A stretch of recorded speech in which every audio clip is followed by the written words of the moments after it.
Madam Secretary, we're going to go ahead and call Joint Interim Standing Committee on Revenue to order. Could you please call the roll? Assemblymember De Silva. Assemblymember Gallant. Here. Assemblymember Considine for Assemblymember Wynn. Present. Assemblymember O'Neill. Vice Chair Backus. Present. Senator Doñate. Senator Ellison. Present. Chair Neal. Here. All right, thank you. We have a quorum. We will go ahead and open up for public comment. That's agenda item number 3. Is there anyone here in Vegas for public comment?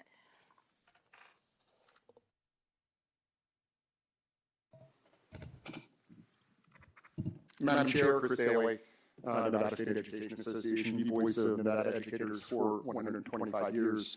We are gravely concerned about the cumulative impacts the state's tax giveaways have on Nevada's ability to adequately fund our public schools. Across the state, school districts are struggling with an effective reduction in state education funding when adjusted for increasing costs and declining enrollment. More than 1,200 employees are slated for surplus right here in the Clark County School District due to a projected $50 million budget shortfall. Washoe is cutting 39 positions next year after making significant reductions this year. Carson City is eliminating half of its school social workers while cutting teachers and intervention paraprofessionals. Douglas County has declared a severe fiscal emergency and is closing at least one school. Across Nevada, we are seeing service cuts, staffing reductions, school closures, and fewer opportunities for students.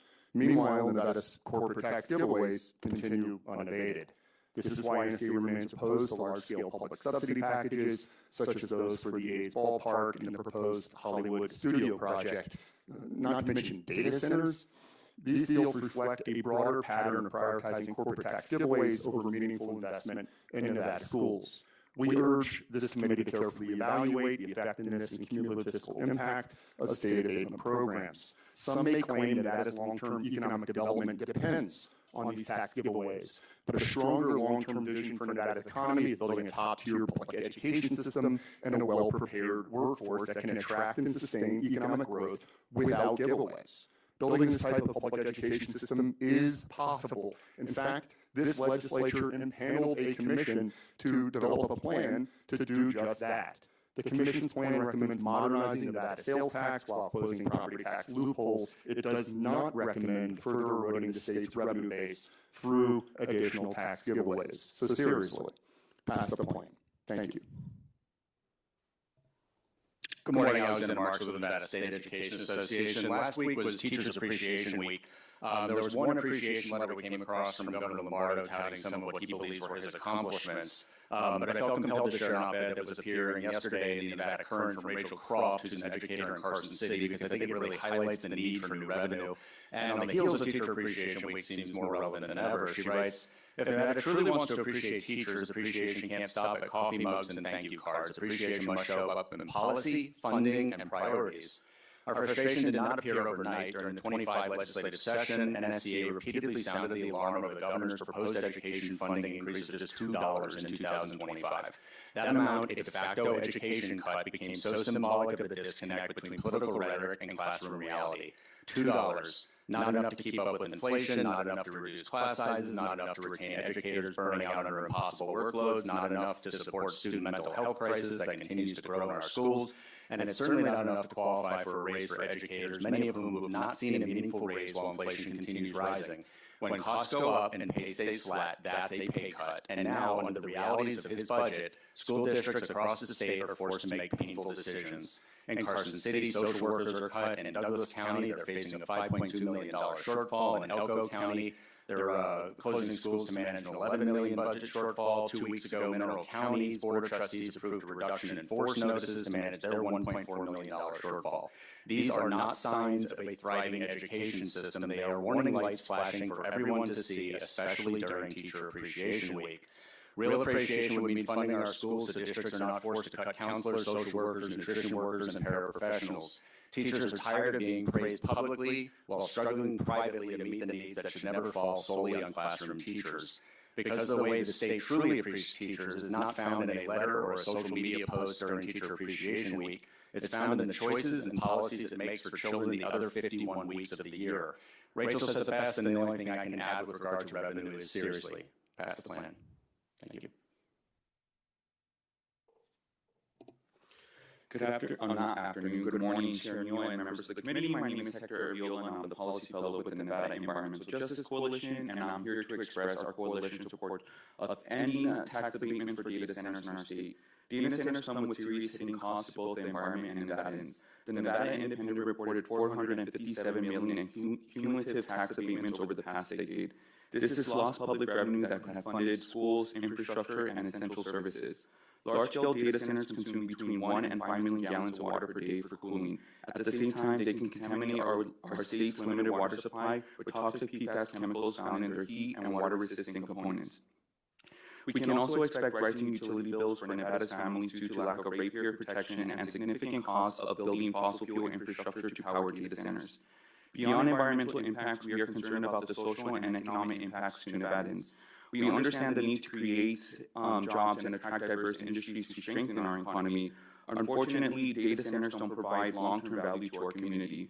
A single data center typically only creates 10 to 50 long-term jobs, all while accelerating worker displacement across our state and country. The easier we make it for AI to develop, the faster we displace workers, including in industries we'll never expect. We are already starting to see AI displace workers in our state with driverless vehicles on the Las Vegas Strip commuting tourists. And back in March, Southern Glacier of Las Vegas, the largest wine and spirit distributor in the United States, laid off around half of the warehouse employees due to automation. Data centers are not job creators, they are job killers. Tax abatements for data centers greatly benefit corporations and billionaires far more than they benefit Nevadans. We are living in the driest state in the nation with the highest levels of unemployment, and we do not support giving tax abatements to an industry that creates so much uncertainty for the future of our communities. Please end corporate subsidies for data centers in Nevada. Thank you. Thank you. Is there anyone up north for public comment? Seeing none, we'll go to the phone line. Is there anyone on the phone line? Thank you, Chair. The public line is open and working. However, there are no callers at this time. Okay, thank you for that. So we will then move to agenda item number 4, which is the approval of the minutes from the February 11th, 2026 meeting. I would take a motion to approve. So moved. So I have a first from Assemblywoman Backus. Do I have a second? Second from Senator Gignante. So all in favor of approval of the minutes from February 11th, say aye. Aye. Aye. Any nays? Seeing no nays, the motion passes for the approval of the minutes for February 11th, 2026.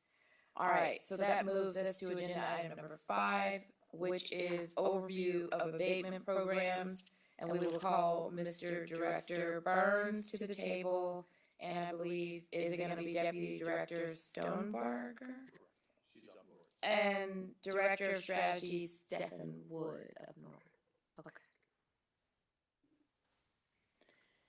When you're ready, you may begin. Absolutely. I'm fighting with my Oh. glasses. There we go.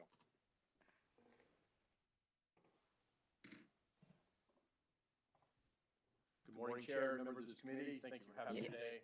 Director Burns, your mic is off. Let's try that. There's the one that's on over there. You can There we go. turn it on. Let's do that. How's that?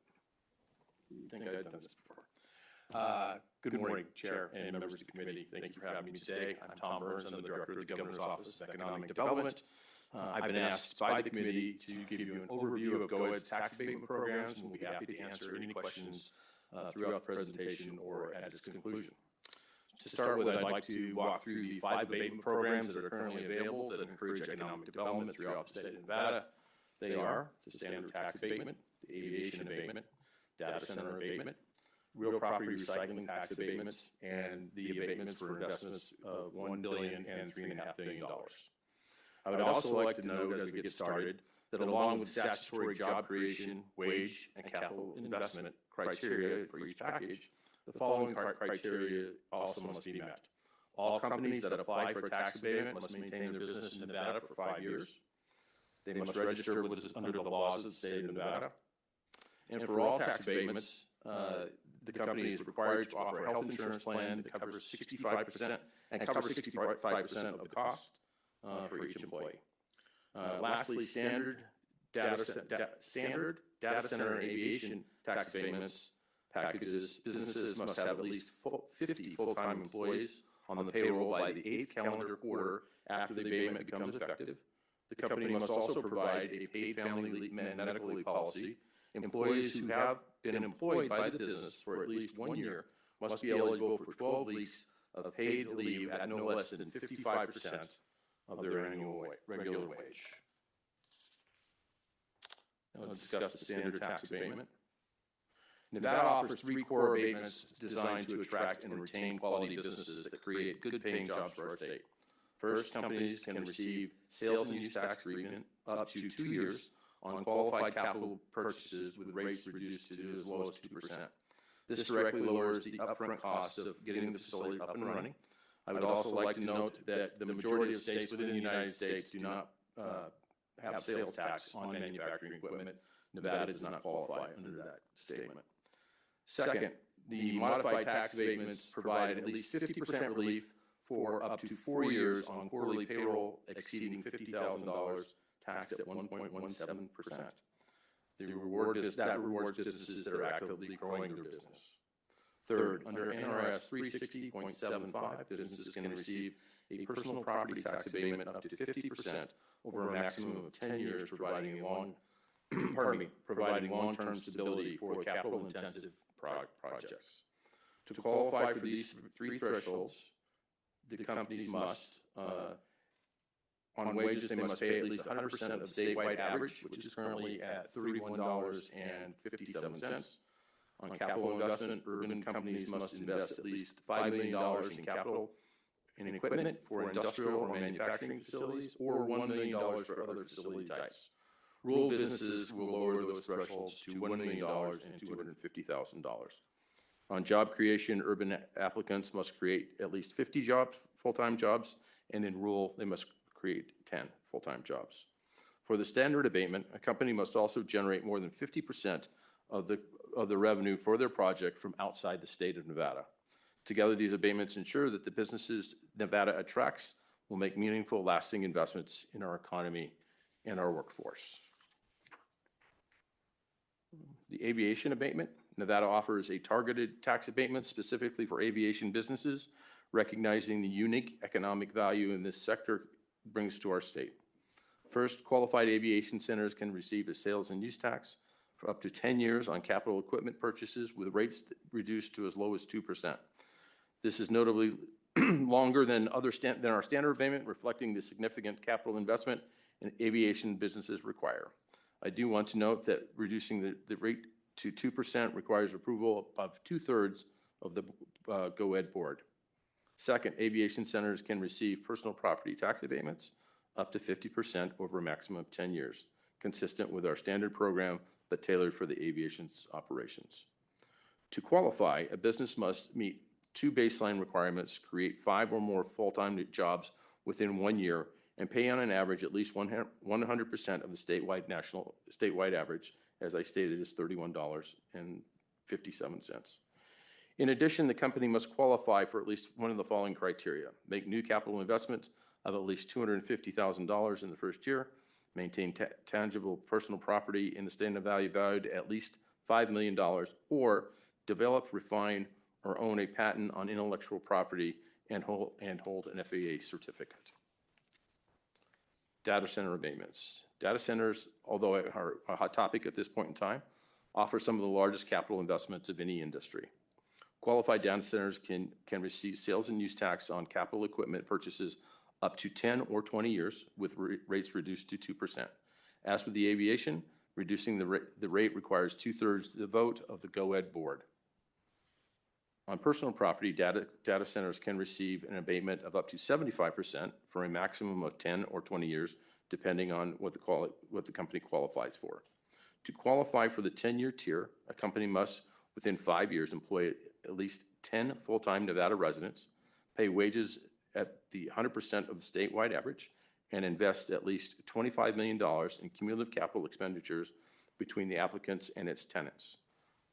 To qualify for the 20-year tier, the bar this is significantly higher. Within 5 years, the company must employ 50 full-time employees that are Nevada residents, and again pay the statewide average, and must invest at least $100 million in cumulative capital expenditures. This tiered structure has given Nevada a tool to operate with mid-sized data centers as well as large-scale hyper facilities that are driving billions of dollars into this investment nationally. Recycling abatement. This abatement package reflects Nevada's commitment to supporting the circular and alternative energy economy, rewarding businesses that are actively recycling materials and converting waste into usable power. Qualifying businesses can receive a partial abatement up to 50% of the real property taxes for a maximum of 10 years. This is a meaningful long-term reduction that can significantly improve the economics of operating a recycling of waste of energy in our state. There are two requirements. First, the business must be already meet the standard abatement requirements for either urban or rural location, so the baseline jobs and wage thresholds that we discussed earlier still apply. Second, and specific to this abatement, the business must be primarily engaged in recycling, meaning at least 50% of the trade involves recycling of raw materials or intermediate product on the site. This also extends to businesses that convert energy derived from recycled materials, whether it's industrial, domestic, agricultural, or municipal waste, into electricity. The abatements that reflect the $1 or $3.5 billion investment. This slide covers the Nevada's large-scale investment abatements designed that bring transformational projects to the state of Nevada that bring billions of dollars in capital and thousands of jobs to our state. Tesla and Redwood would be the two examples of the companies that have used this package.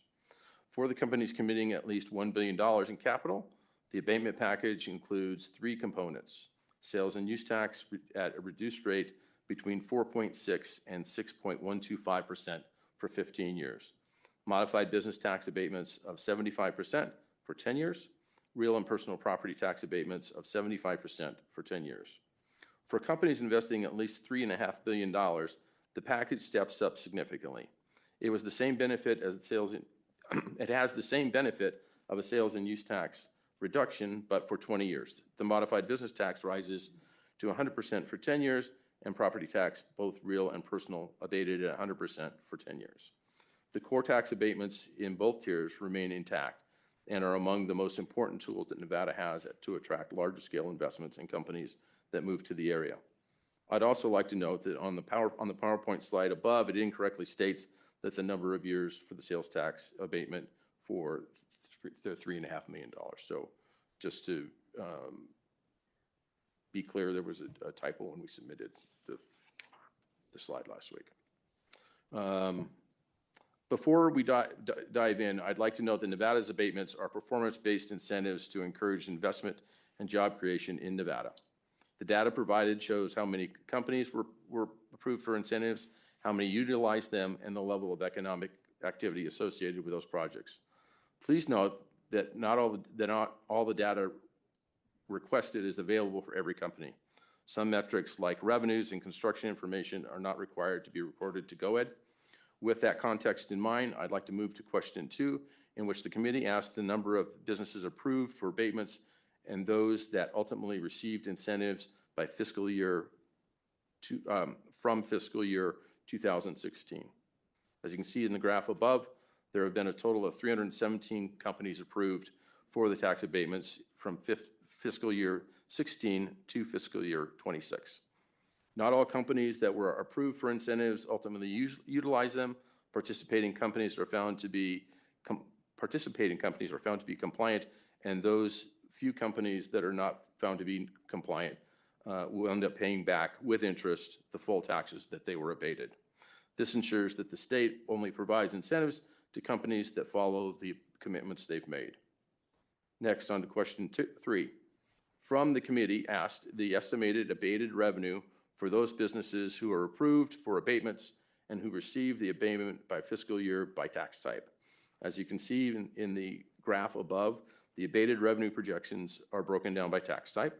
The data provided on these projections is tied to participating companies in compliance. Also important to note that it is not money paid to the companies, but rather discounted rates based on performance that's required by the incentive. This represents an investment in the first couple of years to generate broader, longer-lasting economic activity. So, for instance, a projected $1.4 billion in abatements is expected to yield $4.6 billion in new taxes, which translates into $3.35 billion in new tax revenue for every dollar that was abated. Question 4, regarding the estimated tax revenues paid by the businesses approved for abatements and those that are ultimately received incentives by fiscal year, by tax type, and to the extent the information is available. Through our ongoing conversations with the Department of Taxation, we understand that they've upgraded their system. The My Nevada Tax will ultimately provide a level of reporting requested by the committee. The system is currently in its final implementation phase, with the several tax types transitioning from legacy platform by the Mint. As with any major system, the modernization, this phase transition, and the associated data conversions require careful sequencing, and as requested, the information, as the information becomes available, we will provide it to the committee. Moving to question 5, which is asked the number of new employees that were projected to be employed by each business receiving the abatement, and to the extent the information is available, the number of employees that are employed by the business. Over the last 10 years, our incentive programs have created a projected 18,508 jobs within the first 2 years of the company's operations. Often the key personnel operate for a couple years, and then once the operation is stabilized, they begin to hire more and scale up. This is represented in the projected 5-year buildup of jobs to 35,158 over the last 10 years. Here you can see on the graph that we compared projected employees to its employment to actual employment. The actual employment is only reported as a subset of companies, so the comparison is limited, but directionally shows that actual employment generally aligns or exceeds projections. I'd like to note that the data was from Nevada Taxation and is not for all the abated companies. So the comparison for many of those companies, taxation has audited, pardon me. So the comparison is only for those companies taxation has had an opportunity to audit. So Director Burns, just really quick, I know Yes, you're ma'am. moving along, but so on the slide where we have question 5 and question 6, is it safe to assume that this slide represents that the bulk of employees came from construction? There are certainly going to be more during the phase of construction. There are going to be significant jobs created in that, but they are limited in scope, obviously, in time, because once the construction is completed, obviously, they move on to other projects. So when we look at question 5 and you look at the number of employees and actual employees provided by taxation, is there a different, so at the beginning of the presentation, you know, by statute, there's a certain amount that need to be employed. Do we break out, I guess, internally, do you have a different report that's, I don't know, that would show by company how many employees? Tom Burns, for the record, that information is kept by taxation, and they don't disclose it by company. Okay. All right, keep going. Thank you. You bet. Question 6, where applicable, the number of construction employees that were projected to be utilized for each business receiving an abatement, and to the extent the information is available, the number of construction employees utilized by the project. While projected construction employment is available, actual construction jobs are not tracked by us. The participating projects are estimated to have supported about 55,000 jobs over the last 10 years. These construction jobs are employed for a limited time and are separate from the operating employment. These jobs supported an estimated $3.8 billion for those construction workers and their families. Question 7 from the committee asks for information relating to projected capital investment and construction costs, and to the extent the information is available, the actual capital investment and construction costs for each business receiving an abatement. As seen in the graph, over the past 10 years, those participating companies have projected $16.4 billion in investment in capital equipment and another $4.6 billion in other investment capital, which includes real estate. Combined, that's $21 billion in actual capital investment. While construction costs are also not tracked and reported to us, the construction activity is projected to be over $11 billion in economic impact, separate from those associated with the operation. Next, I'd like to address question 8 regarding data centers that receive abatements under NRS 360.754 and their business revenues by year since the incentive was awarded. While we understand the interest in this information, GOA does not collect and maintain annual revenue reporting, as companies are not required to disclose that with our agency. With that said, I can note that from 2015 until now, there have been 16 data center abatements in the state of Nevada. Next is a brief overview of Story County's sale and use tax. To understand the significance of these projects and incentives, it's important to remember where Nevada was economically coming out of the Great Recession. Nevada was among the states hardest hit by the recession and housing collapse. At the time, the economy was heavily concentrated in hospitality, gaming, and construction, which left the state particularly vulnerable during the economic downturns. In response, Nevada made a deliberate effort to diversify the economy and compete for advanced manufacturing, technology, logistics, and data center investment. At the time, Northern Nevada had large amounts of undeveloped industrial land, but Nevada was not yet widely viewed as a major player for large-scale advanced manufacturing projects. The major inflection point came in fiscal year 2015 when Tesla and Panasonic selected the Tahoe Reno Industrial Center for their Gigafactory project. The investment helped establish the Tri-Center as one of the largest industrial centers in the country and signaled to the broader economic development community that Nevada can successfully support advanced manufacturing and operations. Since then, Nevada has experienced substantial industrial expansion, significant capital investment, job growth, and sustained increases in taxable activity. Story County provides one of the clearest examples of the transformation between the scale and the timing of the growth and is visible in its tax collection data. Story County's sales and use tax growth shown above shows the total sales and use tax collections in Story County over time. We see a clear step change beginning in fiscal year 15 to fiscal year 17 timeframe, followed by the sustained higher level of activity that continues to this day.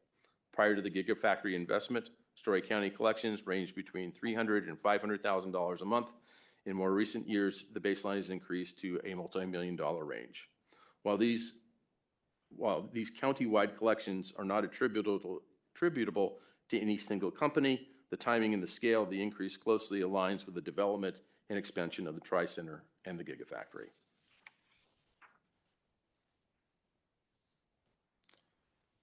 Sources of significant tax generation. Because complete company-level data is not always available in a single unified data set, we looked at multiple sources to better understand the fiscal impacts associated with these projects. Tesla reported substantial direct payments and educated-related contributions since fiscal 2015. Separately, Applied Analysis estimated that additional generated taxes indirectly through employees, suppliers, and vendors connected to the Gigafactory operations. These are different measurements using for the same purpose. One reflects the direct payments associated with the company, while the other reflects broader economic activity generated throughout the regional economy. Taken together, the data consistently points to significant and sustained tax generation even during the abated period associated with the growth of the Tri-Center and the Gigafactory. While no one project or policy explains all of Northern Nevada's growth, these investments played a substantial important catalytic role in accelerating economic diversification and expansion. Nevada is significantly more economically diversified than it was coming out of the Great Recession. The growth of the Tri-Center provides one of the clearest examples of large-scale economic development projects and can contribute to long-term job creation, capital investment, and ongoing tax generation. With that, I'll conclude my presentation. Thank you for the opportunity to present today and would be here to answer any questions that the committee may have. Thank you for your presentation and thank you for answering all of the questions that were submitted. Members, any questions? Assemblymember Backus. Thank you so much, Madam Chair, and thank you, Director Burns, for your presentation. I'll try my best. I don't know if I have a slide number, but I'm looking at the data center tax abatements and for the requirements to qualify. One of my quick questions is we have a lot of constituents, obviously, that get concerned about electrical usage and water usage for the data centers. And one of my questions is I was under the impression that when data centers are being constructed, if electrical lines, transmission lines, like basically offsite improvements have to occur to draw out utilities to the data center, that the data center is responsible to pay for those to Nevada Energy.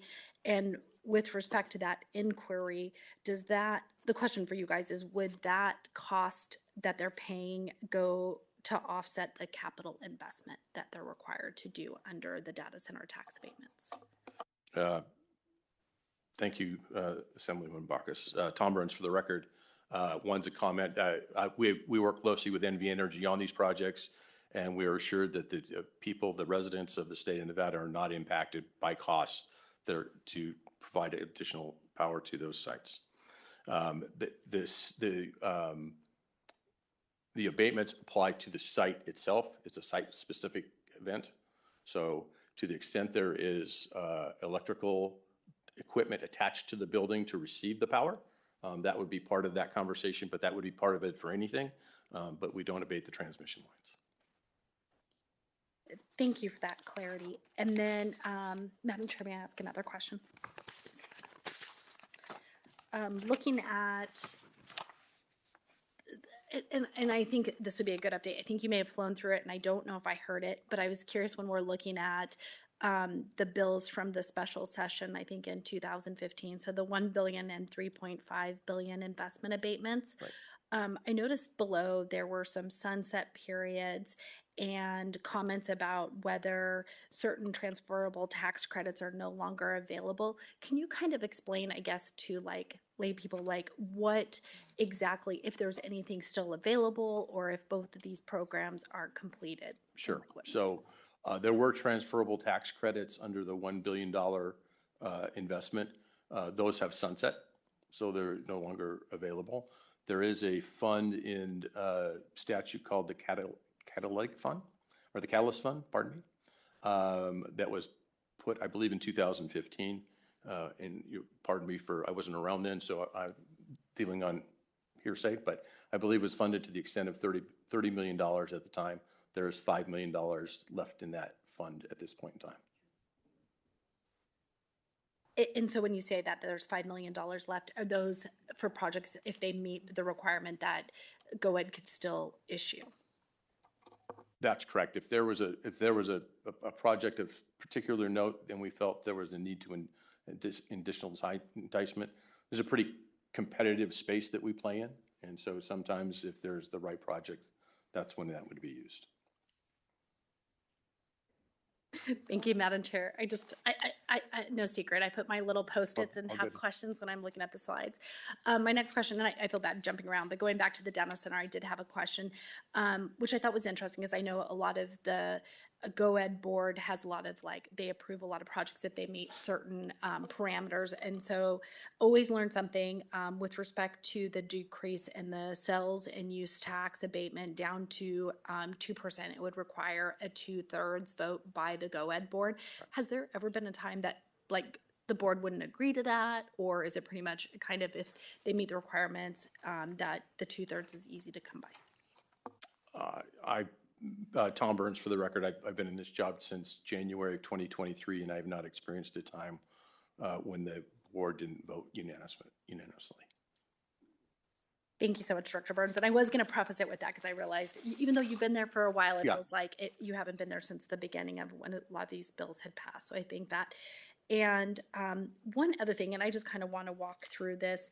I'm looking at your slide on the approved abatements from 2016 to 2026 and looking at question 3, just so that I understand these numbers.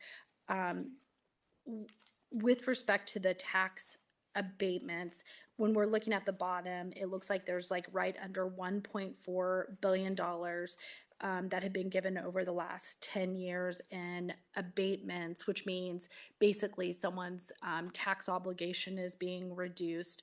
But the new taxes, because of the development that may have happened through this program, ended up being at $4.6 billion. And so as I'm understanding it, the 3.35 means for every dollar that GoEd has abated under the abatement programs, the tax that's coming back, whether it's to local or state, is $3.35. That's correct.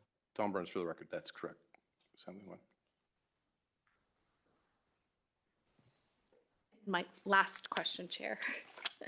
Then looking at the question 5, question 7 chart, and maybe I didn't hear you correctly, so always I stand welcome to be corrected. My question was, and this is a broader sense question, is a lot of our GoEd incentive programs mandate certain meeting certain triggers, whether it's the employment of Nevada residents. And so I thought I had heard you comment that a lot of this information on the employees is kept by the Department of Tax and not disclosed. Is there no mandate for these businesses that are subject to GoEd incentives to meet those milestones? I'm just kind of curious how you're checking the milestones, because I know you've also clawed back some money at times.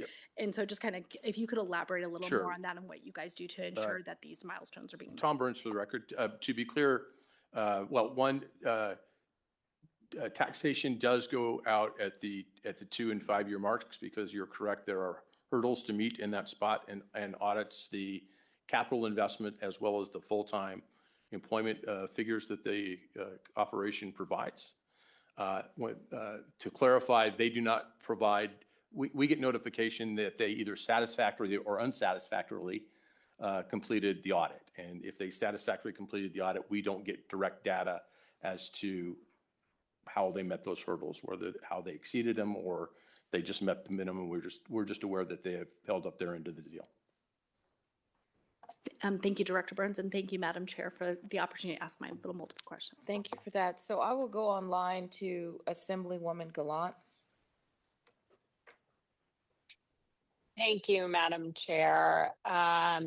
Director Burns, thank you so much for that presentation. I'm sorry, I'm going to also kind of focus on data centers, since that seems to be a hot topic, particularly in my district. And if Madam Chair will allow me to just ask a couple questions. Yeah, go ahead. Thank you. So it's curious and interesting that you had stated that we've had 16 data center abatements. Does that mean like we've actually had 16 data centers? Is that how that count is going? Tom Burns, for the record, our records show that there are 66 data centers in the state of Nevada. Oh, and 66. There are 66. Okay. There's only 16 have received incentives from the state of Nevada. Okay, and with those 66 data centers, we have never seen any of our communities have like an increase in their utility costs. Did I hear that correctly? I can speak to the most recent data I've shared from NV Energy, and that is correct. They have not passed along those costs to the ratepayers. It's passed along directly to the company that requires the additional infrastructure. So what does Nevada do differently than some other states where those communities have seen that the increased cost passed on to the consumer? Well, again, the NV Energy and other power distributors require that the user of the power pay for the additional infrastructure up front, rather than amalgamating it into the rate process that's approved through the PUC. Okay, that's good information. Thank you. Yes. And then do you have an idea about how many jobs these data centers have created, and then maybe what the average salary is? Sure. So the data center landscape is, Tom Burns for the record, the data center landscape has changed significantly since this abatement was put in place. And so initially, a data center would have provided 10 to 15 jobs. They are good paying jobs. They're most of the time in the six-figure range, so $100,000 or above. And so they do provide those. As we've evolved into the AI data centers, those do employ more folks, so they will employ somewhere between 35 and 60 employees, again, at that same wage I described. Okay. But those are full-time employees, because I've also been seeing like these data centers require like very seasoned and expert electricians. I'm sure there's other trades. Have you measured that data as well? Tom Burns for the record, that data is not broken out within our presentation under the construction. Mm-hmm. But you're correct. Oftentimes a data center is over $1 billion, and the full-time jobs that are created are significant to the community. I don't have direct numbers for you, I regret, so on that at this point. No, that's okay. All right. Thank you so much. With that, we'll go ahead and we'll go over to Senator Donate. Thank you, Madam Chair, and thank you, of course, Director, for your presentation. I think my questions are going to be more philosophical, because I think it's part of the discussions that we had last session. I'm recollecting SB 461. Obviously, that was introduced by the governor's office. It was my understanding that that proposal was kind of trying to modernize the ways that our state does business with the governor's office of economic development, in terms of how do we attract businesses to come to our state and look at being really that entity that helps navigate businesses as they're trying to go through, whether it's regulatory approvals or financing. I guess my question to you is, I've spoken to a lot of companies that, from the Intels of the world to the Andurils and so forth, and, these mega projects, I'm going to call them mega projects, they're looking at different states that they can move into, and oftentimes the one that we lose projects to are Arizona, Ohio, right? Ohio has a strong, robust infrastructure in terms of, we're talking loan programs, we're talking cash grants, we're talking workforce tax incentives, tax credits, and so forth. And so I guess the question that I have is, to me, the way that our tax abatements are structured right now, it kind of feels it's a little bit of a hodgepodge of, we have a recycling program, we have an aviation program, but it's not really structured to me as a unilateral of whether you're a mid-market company or a large-scale company or a small company, what are the different levers that we have? And so I guess my question to you is there an appetite to reforming how we do tax credits in the state, or tax abatements, so that your office, when the company comes in, you have the ability to pull different levers as long as it's meeting the minimum metrics of wage requirements or benefits and so forth? I guess what do we need to do to be competitive with other states? And I'm going to ask you about the aviation abatement shortly, but okay. Yeah. Tom Burns for the record. Thank you for the question, Senator. One of the things, so I want to preface this by, this is going to sound like I'm coming across whining, and it's not intended to be that. It's just a statement of where we're at, right? So if we look at how economic development is funded in various states, it does. So for instance, in Ohio, the Jobs for Ohio gets 100% of the alcohol tax in the state of Ohio. So that's how they're funded. that's not practical in the state of Nevada. So please, but it is a reality of how their funding is. So if you look at Ohio, you look at Texas, which is also a state that we compete head to head with a lot. Arizona, the funding mechanisms are substantially different than what we have here. You're right, in Senate Bill 461, there was some movement there to align some social needs or encourage some social behavior within the new companies that we had to meet the needs of our communities as they come in. And that's still a desire of our agency. Thank you, Madam Chair. If I just may follow up on the, I know you presented about the aviation abatement. It's my understanding that that was passed back in 2015. Do you have any data or any results in terms of, is this something that's being utilized, underutilized? Perhaps the same thing with the recycling abatement. So what's the status of these programs? Tom Burns, for the record. Thank you, Senator. The aviation abatement is pretty underutilized at this point. I think it's only been used once since I've taken the office, and not often prior to that. I can get you the direct data on that, but I don't have it at hand, but happy to share that with you. And what was the second part of your question, sir? I'm sorry. The recycling one. Oh, yeah. Recycling is relatively new. We changed some of the significant verbiage in that in the last session. So we've had an opportunity, Comstock Materials, which is a company based out of Northern Nevada, which recycles solar panels and is opening up an operation here in North Las Vegas as well, has availed themselves of that. And I think we're going to see more of that as things go on. Yep. All right, Assemblymember Considine.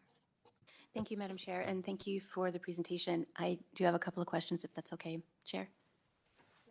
Okay, so the first one is, how do these packages and the abatements and the end results compare, as was stated, to Arizona and other states that we're competing with who already have an income tax, whereas Nevada doesn't have an income tax? How does that compare for the results? Because while you're giving these packages, they're still paying sort of income taxes, state income taxes, Sure. we're not. So I'm trying to figure out how to have a true comparison. How to square that up. I don't know. I don't have that data at hand right at this point as far as that comparison. I'm happy to put it together for you, Assembly Member. So that's a valid question. I'm open to looking into that. But I apologize not for having it at this time. No worries. Thank you. I look forward to that. Yep. And then my second question is more of a long-term question. Right now, and we can say data centers, but we're just saying overall growth.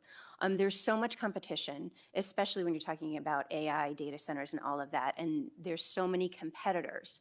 But technology moves really fast, and the way that the arc works is there's a lot of competitors to begin with, and then they start consolidating, and there is fewer and fewer. And at the same time, there is all this competition, and all these states are building all these centers, buildings, industrial areas. And just my long-term question is, I know earlier you said that for a lot of these abatements, there is a required time period, 10 years, 20 years. But if they don't go past 5 years, there's some sort of a penalty for not existing after 5 years. And I wanted to know what that would be and how that works, because just statistically, there may be some that aren't here in 5 years or get bought out and consolidation happens. Sure. What happens to us? So Tom Burns, for the record.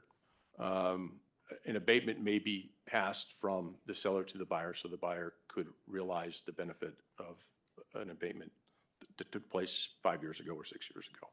As relates to the penalty, they just stop receiving any tax benefit that they were promised that will if they discontinue operations. Just so that I'm clear, so in that scenario, when they just sort of walk away, like the entity goes bankrupt and walks away, Yep. There is no penalty. There is just no more abatements on an entity that no longer exists. Oh, we do have the ability to recapture if they haven't met their mark. So, and we have done that on the rare occasion that's happened. We only have one company in which we haven't been able to recapture. They declared bankruptcy. That was a number of years ago, prior to my coming on board. But yes. Thank you. Yep. Thank you, Chair. Members, Senator Ellison, do you have any questions? Yes, thank you, ma'am. One was on the aviation, and I'm glad that they brought this up. Was the only one you said that was due was the aviation? Was that for drones, or what was that for, that abatement? Could you tell us that? Yeah, I believe it was 2 years ago, and it was, they manufactured a solvent that's used in the aviation world. Thank you. You bet. Okay, so I have a series. So I'm going to stay on data centers for a while, and then I'm going to go to a macro conversation just about economic development and abatements. So when I was looking at the slide where it says we have the abatement on personal property not to exceed 75%, right? And so under chapter 361030, there's like this list, right? So I started wondering, what exactly is the data center abating within the personal property, right? So in the statute, it says you can abate all goods. It says wares and merchandise. You can abate all machines and machinery, all works and improvement. And so I'm wondering, are the servers included in their abated? Tom Burns, for the record, that's correct, Senator. So my background was in accounting, and so when you're discussing personal property, if you pick up the building and turn it upside down, anything that would fall out is defined as personal property. Okay, so when they abate the servers, I mean, that's like the crux of the business itself. Yep. So the amount, I don't know how much it costs to have a server. I don't know how much it costs to have this particular kind of server, which the members on this committee were talking about how much water they use and how much heat is emitted from those servers. Do you have like a guess on how much those servers cost? Tom Burns, for the record, I don't, Senator. I do want to share with you that about 2 months ago, we started a committee that I have Melanie Sheldon chairing for us to review the data center abatement. We've been working with working groups throughout the state. We have what I believe will be our last meeting next week to get feedback from. We have discussed with the rural municipalities, the urban municipalities, their RDAs, their power providers, as well as the water providers. And so I'm staying out of that for the moment, but to allow Melanie to come up with some conclusions and recommendations as we go forward. Okay. Because, right, so when I'm going to look at the slide, so within 5 years, they should employ at least 10 full-time employees. But when we think about per data center, how many employees are they actually employing? Tom Burns, for the record, can I get clarification on that, Senator? Do you mean like through third parties or just the direct employments themselves? I'm going to get to the third party piece. Okay. I have a third party question. All right. So you're talking about direct I'm employment. saying construction's over. Yep. In the building, right? How many employees average? So for the data centers that were constructed, I'm going to say 10 to 15 years ago, because the character of them has changed a lot. They're going to be between 10 and 18 or 20. For the new AI data centers, they're significantly higher. They range more in the 40 to 60 or 65 range. So for new AI data centers, 40 to 65. Yes. But they get a 75% personal property tax abatement. So as you said, turn the building upside down. Yep. That includes the servers. It includes everything, office equipment. So ultimately, they are paying they're only responsible for 25% of what it would cost to put anything into the building. And our trade-off is 40 to 65 employees per data center? So, Tom Burns for the record, couple points Okay. there for you, Senator. And you're right, it's 25%. They do pay real property tax, which is on the building itself. So the building I picked up, and those tend to be at about $1 billion. So I would make the case, and there's a reason we're reviewing the data center abatement as well, Senator. But there's significant real property tax that is paid to primarily the local jurisdictions that does apply and is a meaningful number. To your point, the landscape on data centers has changed significantly over the last 2 or 3 years, to be honest with you, with the emergence of the AI and this bigger needs that they have. Okay. So when we think about, right, so we had you do this kind of 10-year look. When we think about the capital investment that is required and the new landscape, right? Because there is when we were thinking about what it could be and now what it is. Right. So in this conversation that you guys are having, are you examining what really should be their capital investment to this state? Should it be adjusted?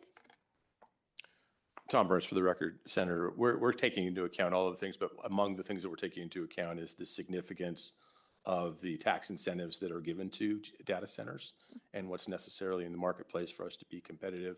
Still drawing the ones that we want to draw and maybe discouraging ones that we don't want to have be here. Are we also including in that analysis that maybe they should just pay their own way and then we put a lot more constraints on them in terms of what they may have to be responsible for because of the environmental and social impact to Nevada? All of those things, Tom Burns for the record, all of those things are on the table, Senator. Okay.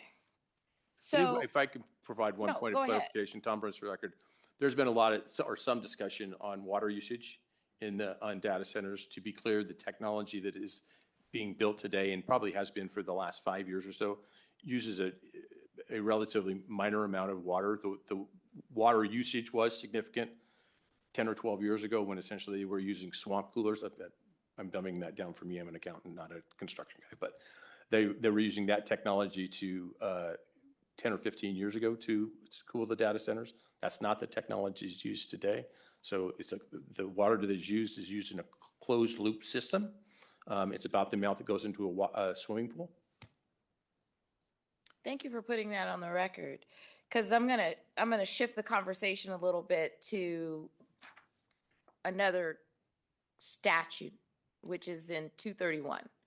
So when we passed 231 0.54, this was the language where we inserted that if you're a regional development authority in a county with a population of 100,000 or more, they must include strategies to encourage conservation of water resources in the state. And they have to then submit that plan to the executive director. So I guess what I'm trying to figure out, because when I went looking at this, and I've been thinking about this ever since the growth and infrastructure meeting, I think it's over a month, is how did the legacy data centers get approved to continue their usage of water? Because I didn't see anything in the statute that says, hey, grandfather them in. Tom Burns for the record, Senator. I would have to defer that to my friends at the local water authorities. I don't have, GOA does not have the ability to grant or deny the usage of water. So that's on the local planning commissions. Okay. So follow-up question to that, because this one you probably do have control over. If they were a legacy data center, which I'm going to call them a grandfathered data center, because when you say the word legacy, it makes it sound like, number one, they're old, and they're not that old.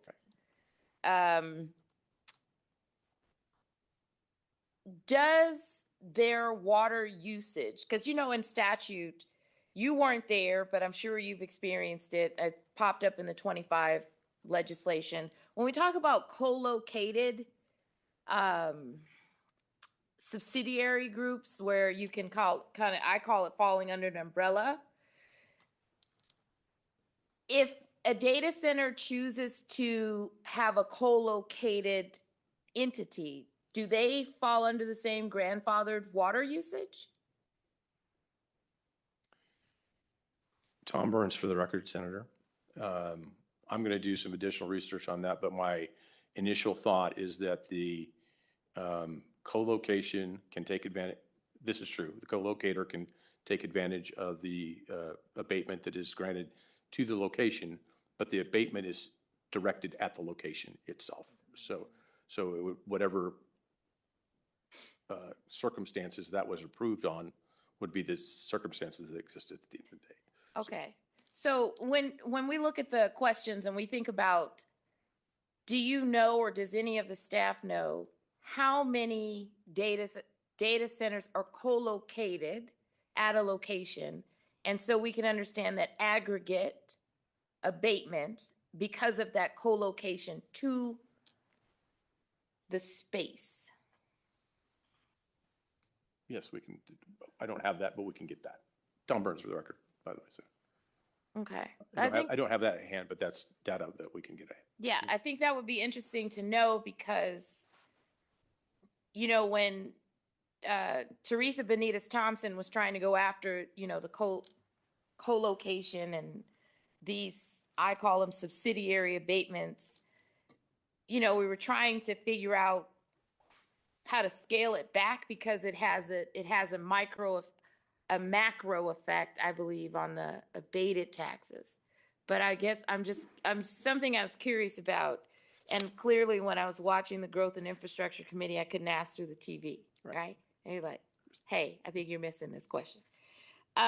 So now I want to ask you something else, still on data centers. Have you got a chance to read DRI's recent report? It was January 2026. I just happened to read it the other day, where they literally did a whole report on the data centers. It's called Data Center Water and Electricity Consumption in Nevada. Are you familiar with it? Are any staff members familiar with this study? Because it was very interesting to read. So, Tom Burns for the record. As I mentioned, we're having our last of our working group meetings next week that will include Water Smart and the rural water authorities, as well as the rural municipalities and DRI, and that will be discussed at that. So let me ask you this, because what I thought was super interesting in this report that kind of kept me up, and I feel like it relates to the regional authority and potentially, I guess maybe, I don't know, I guess if it goes through the county commission in terms of the application. But there was this very specific sentence in the report that basically said at Trick, there was a recent change in applications that show municipal use, but not the consumptive use of the data centers. And so what I was wondering is if a data center, because it's a hot topic, goes in and changes their application, and then the application then shows on the surface, looks like you have a smaller water usage, but really it's not really showing you the consumption over the period of time, because they said it's not showing the consumption over 8 years. Do you ever get a chance to go and ask questions, look at that document and say, hey, what you turned into us under a water conservation statute under NRS 231, when we're looking at this local application, the two don't match, right? Because you're saying water usage is X, but really we want to know your consumption of the water so we can really understand the impact regionally on groundwater and surface water if we do this application. Do you ever get a chance to get involved in that? Tom Burns for the record, Senator. We do not at this point go back and audit their consumptive water use. We do get, that is a requirement of their application, and we get verification from the engineers that are putting the project together that the estimates are reasonable based on the information they've given us. I think it's something of value. If no one's read it, it's a short read. It's only 39 pages. For me, that's a short read of awesome. You could read it overnight, not sleep, wipe it out in 2 hours or less.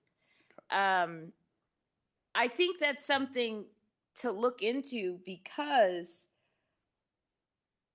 all I kept thinking was, are we changing the narrative so that we're not scrutinized on water because you're indicating a municipal use versus a consumptive use, and therefore no one's asking the right questions and then saying, oh, this is wonderful, and it's not.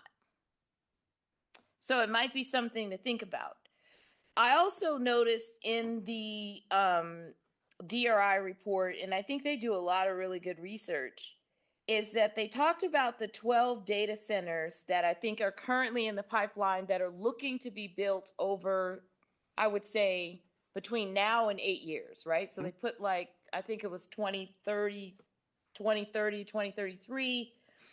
But they listed in their report that those 12 data centers will use 860 million gallons of water. That's in the Desert Research Institute report. And I was just like, how does that fit into water conservation under 231? And how is it that someone can say 860 million gallons of water, because this report's been out since January, or the date says January of 2026, and no one bat an eye? And then it made me think about the question that I wanted to ask you, which is, this is more of a philosophical question, because I care 860 million gallons of water, and they had it per acre feed. But when you say per acre feed, folks are like, I don't know what that means. Right? You're like, oh, it's 1.4 acre feet. You're like, what does that mean in real terms? My life, right? Right. But when you put 860 million gallons over 8 years, you're like, wait. And they had this really interesting graphic, because they put up how many alfalfa fields in the rurals. I think it was like 11 alfalfa fields that could benefit from that gallon usage. They actually did like a whole chart. It was like, they threw a whole bunch of stuff in, golf courses, alfalfa fields. And so it made me ask the question, because in the report, there seems to be a heavy shift into the rurals. So what kinds of conversations are you having with the regional economic development authorities around the groundwater usage? Because it's not just surface. When we go into the rurals, we're talking about groundwater appropriation. We're talking about the pricing, right? And I'm getting into this because taxpayers are paying this at some point. What kinds of conversations are you having with the rurals and saying, when we talk about competitiveness, what are you saying to them?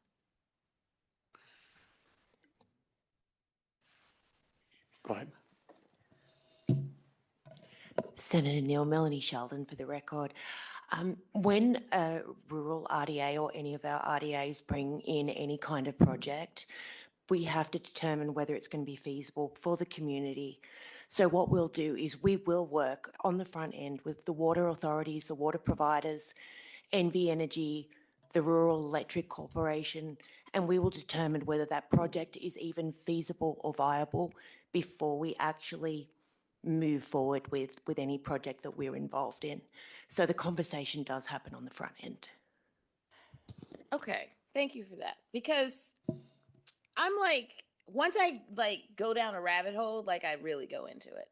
So I was asking that question because I was trying to get an understanding of how are you I guess, doing this examination of economic development that serves the state, because I started to look back and I said, okay, well, let me look and see what was the public policy purpose when we created GoEd in 2011, right? And then I went back and I looked at AB 449, and it said that one of the key metrics, it was to, look at the strengths and weaknesses of the state, which I think we do that in an economic development plan, but also to look at the competitive advantages and the weaknesses of the state, which then made me think, how are we really examining the weaknesses of the state when we're saying on the other end is an 860 million gallon price tag that may not be able to be paid? Right. So, Tom Burns for the record, Senator. Keep in mind that the data centers that that the report is referencing haven't come forward to us. So I'm a little bit tilting at windmills right now because I don't have any specific things that relates to those projects. I will say that in no time are we going to force a project upon a local community. You're always going to have healthy debate about when something new comes to town, because there'll be some people that don't like this or they don't like that. But if the community as a whole, meaning their leadership, comes forward and says, we think that project fits us, and by the way, we confirm that with the community. We don't just ask. We have to get a letter from the Regional Development Authority that says we recommend, and that's part and parcel with as a partnership with the local municipalities.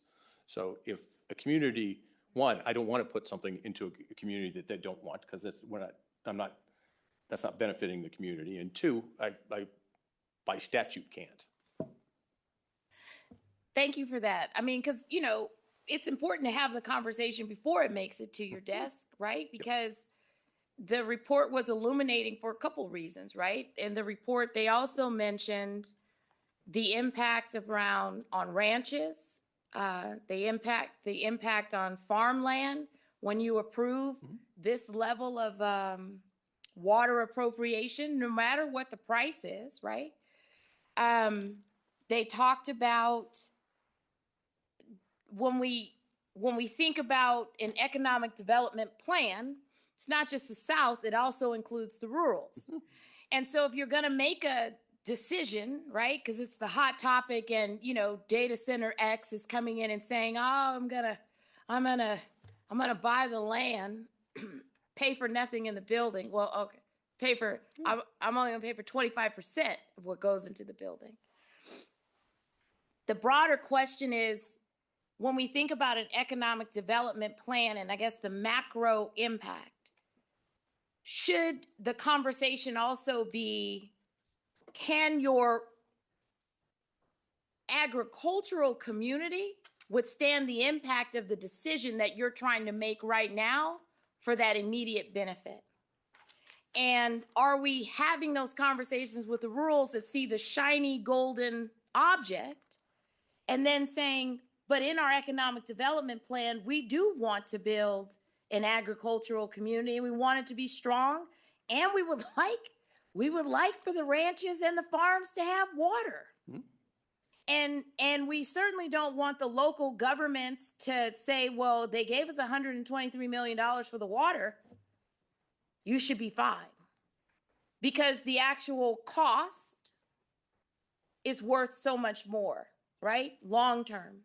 So are we having an economic development conversation with the rural communities about what is the agricultural plan for the state? Tom Burns for the record, Senator. We communicate with the rural RDAs on a pretty regular basis. I believe you're going to hear from some of them coming up. We recognize, I travel to the rurals throughout the year on a pretty regular basis. We recognize that rural economic development is different than economic development in either the Tri-Center or in Las Vegas. It has to be tailored to people that live in rural Nevada. Aren't stuck there, despite what some people think. They're there because of the lifestyle. They're there with intention. I have a lot of respect for it. My family's from rural South Dakota.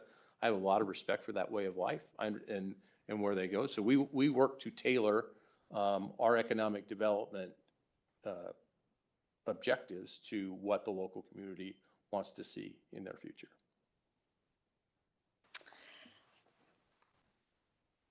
And I'm not just, I mean, to a degree, the state is, you know, somewhat like it's like the parent-child relationship, even though people frown upon that analogy. But if a rural community is seeking something that in the long term is going to hurt their groundwater and then therefore hurt the future economic plan or idea of the future, I think we have a broader responsibility to say, have you looked at all of these things, and don't discount all information and don't discount reports, right? Because when I had to come to like an emotional space about data centers, which I feel we should potentially have a moratorium on. But I started to ask the question, and this is the question I want to ask you. I mean, how long have you been here, Mr. Burns? How long have you been in Nevada? Senator Tom Burns, for the record, 57 years. Long time. So this is my philosophical question to you. And as the GOED entity, because you're responsible for the economic development strategy of the state, are we willing to be so competitive that we will risk the future of all Nevadans and the groundwater of Nevadans and the energy costs that are spread to Nevadans? Are we really going to be that competitive where the end result is the future of our state being severely limited by one client or one client type? Tom Burns, for the record. Senator Deal, as you know, as it falls under our agency, I can affect what is incentivized. I don't have purview over property rights or what is approved by the local communities.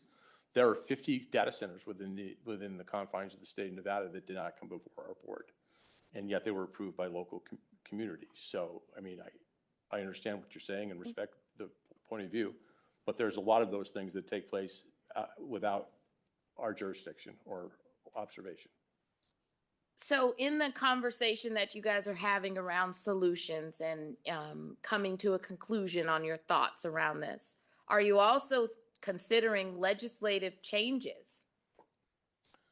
Tom Burns, for the record, that certainly is on the table. The other opportunity we have is because in the last legislation, discretion was granted to our board.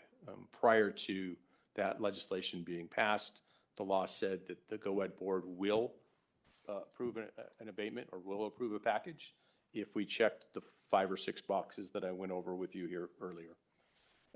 Now it allows them, now it says they may approve, and also gives them discretion to slide up and down the abatement scale. So illustratively, if a abatement can have a 10-year life, it can also have a 5-year life. Before, we didn't have the ability to have that flexibility. We either it had to be approved if you check the box, but now we could say, well, we want to approve 25% of the personal property tax, and we can make that a GOED policy that abatement changes over a period of time because of the flexibility granted. I get, I'm glad that you guys are having that conversation, because I think, you've been around for a really long time in Nevada. I've been in the legislature for a really long time, and I've seen us make political decisions that aren't necessarily for the benefit of the good of the state of Nevada, right? When we look at the whole, when we look at what does the Nevada need to do economically, how does it need to sustain all populations? And I think what was really crazy in this DRI report, it's one sentence that I was like, I sure hope that no one's thinking about this, is that they said that maybe a strategy is to take groundwater from the less populated rural communities because it won't hurt them so much. And I was just like, are we assuming that tributaries somehow have their own lane and do not flow into other ones? Because that would be a mistake, but yet it could turn into a political talking point that is hurtful to communities because all communities are interconnected. And the larger question is, just because a data center makes the argument, we're delivering AI and this is a wonderful innovation tool, and if they're the ones that are going to use 860 million gallons of water for the 12 new ones that haven't made it to your desk, what about the other businesses that want to come to Nevada? Are we saying that, oh, you were too late in time, so there's no water for you? Because it's wild to say that this will be the only group that wants to come to Nevada, because when I was looking at the economic development plan and strategy from 2023, this is not the only. That was one bullet point. Innovation and tech is one bullet point in the plan. Mm-hmm. So one entity or group should not get the benefit of the water that we have in Nevada for its own personal gain. And literally what popped into my mind, and I know people are just like, don't get biblical, but I am. I started thinking, because I was, when at the growth and infrastructure, it was the Mormons against data centers, Mormon women against data centers. I was like, is this a real thing? This exists. All right. Which means it's touched not just the political realm, but it's touched beyond the political realm. That means it's being spoken about it even in a religious sect. Is that, are we really willing to give the children's bread away to one client type at the sacrifice of any other entities that want to come in and change the landscape, and at the demise of the rurals and their groundwater? And to me, the answer is absolutely not and no. And I don't care what argument people make, because I'm hearing like the data centers have come to it, they've created their own little consortium, and they're using the but for argument. But for your cell phone, data centers wouldn't exist. So really trying to dumb down the argument to say how much they're needed. But really what the DRI report really brought out was that as the AI data centers expand their capacity, meaning the more things they want to take on change, in terms of, oh, now I want to be your lawyer AI, I want to be your fiscal analyst AI, I want to be all of these things, that actually increases the energy demand. Because the more they want to do, the more it costs. And so we should be examining that as well, because they're not the only show in town, but they seem to have a current power seat. I'm not saying at your table, but they have a power seat where they are moving and trying to make sure that they get their footprint in the state of Nevada before we can do anything about it, and then argue contract violation, right?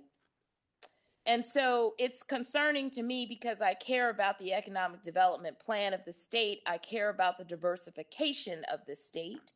And I don't want one client type, such as data centers, to get all the water, use all the energy, and then spread it to everyone else and say, pay for us to exist. And then the lobbyists run around and say, well, but for your cell phone, you should not kill this legislation.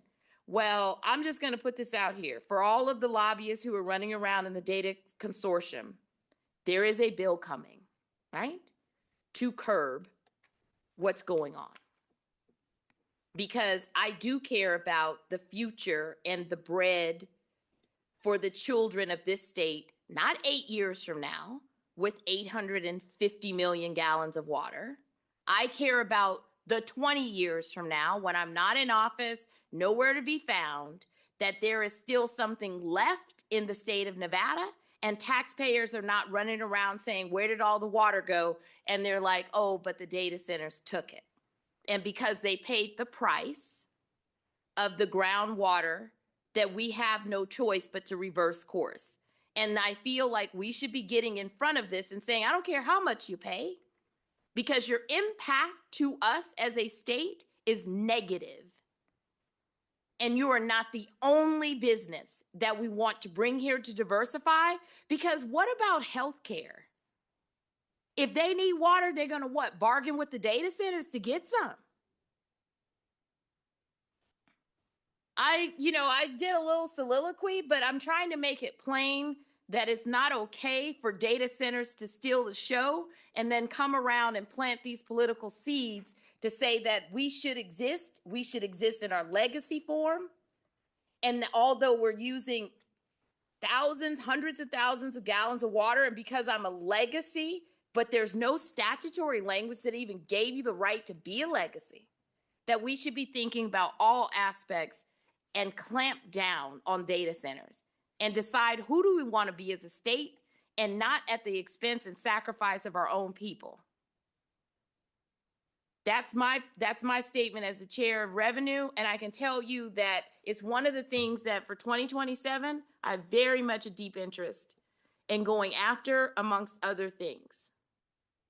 And so, in that soliloquy, we had a new member that came, De Silva. Do you have any questions on data centers? Not at the moment.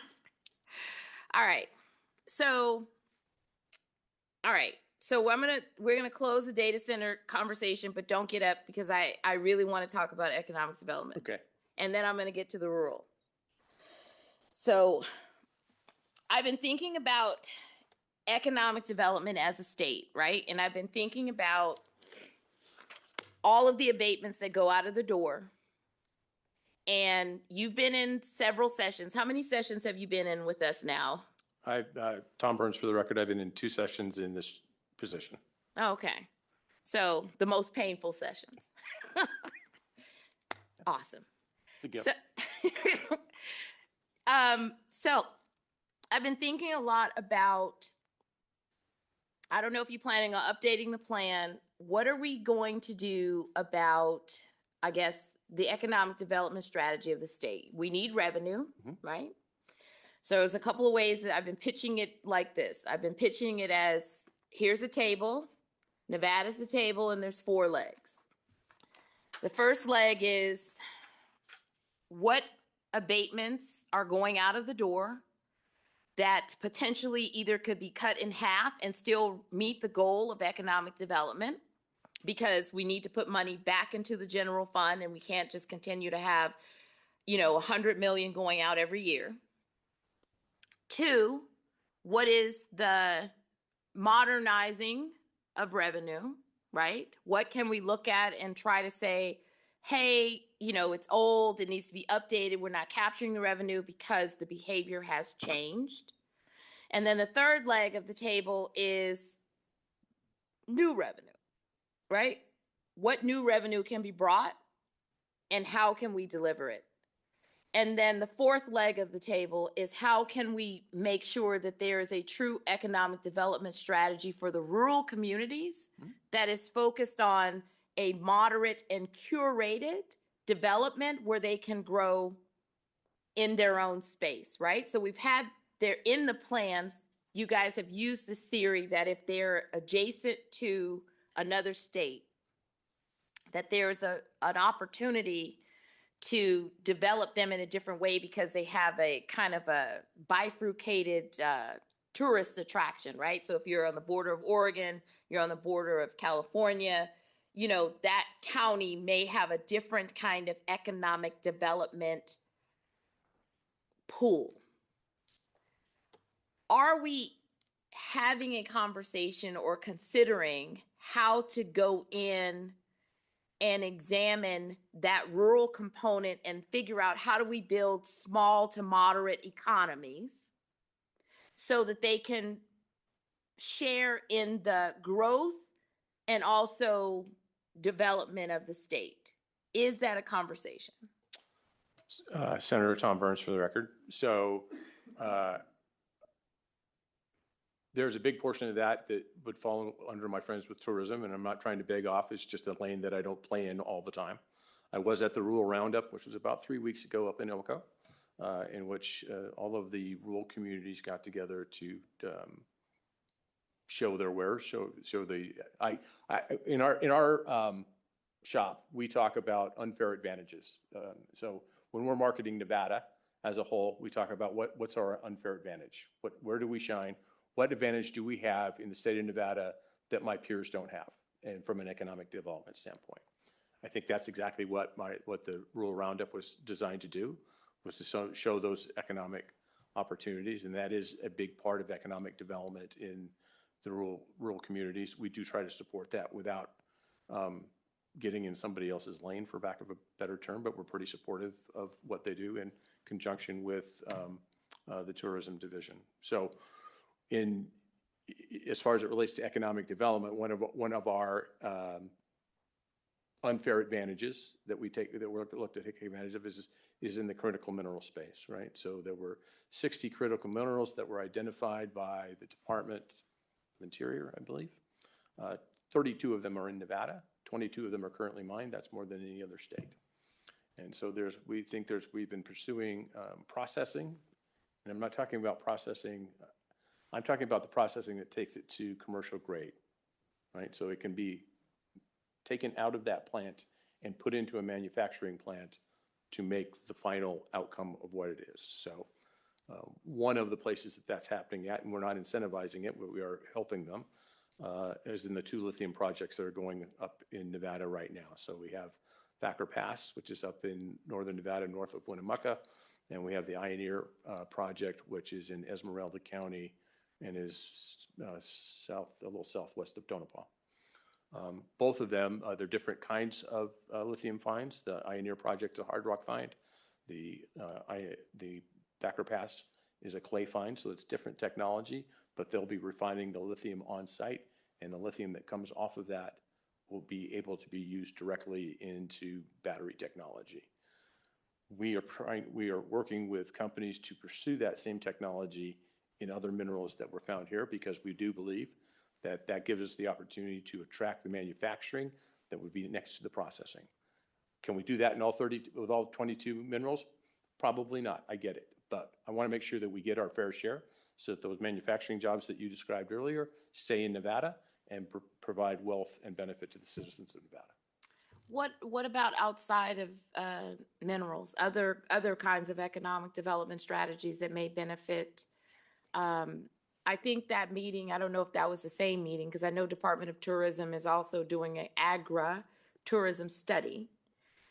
Are you playing in that? Are you adding value to say outside of mineral, we're going to do some other kind of development? Because I'm looking at this because the South can't continue to absorb what's happening in the rurals, right? And the rurals should be where they can grow, be allowed to grow and manifest a moderate economy, right? It's not going to be another Vegas, but it might be a moderate to small economy that can develop and give pride and give work within that community. And then, there's still some entrepreneurial activity, but it's not just mining. There are other things. Like when I read, and we'll get there in that, but there is an entrepreneurial vibe in the rural spaces, right? It's not all cities, but it is specifically in certain cities. But we don't talk about shifting like our abatements for that, right? We give our abatements to the big fish, right? Because I am looking at like this 1 billion and, cutting that away and saying, hey, can that be reconfigured in a different way where it serves the purpose of scaling within rural communities, but still not operating at that same number for larger companies, right? Because that's my reset.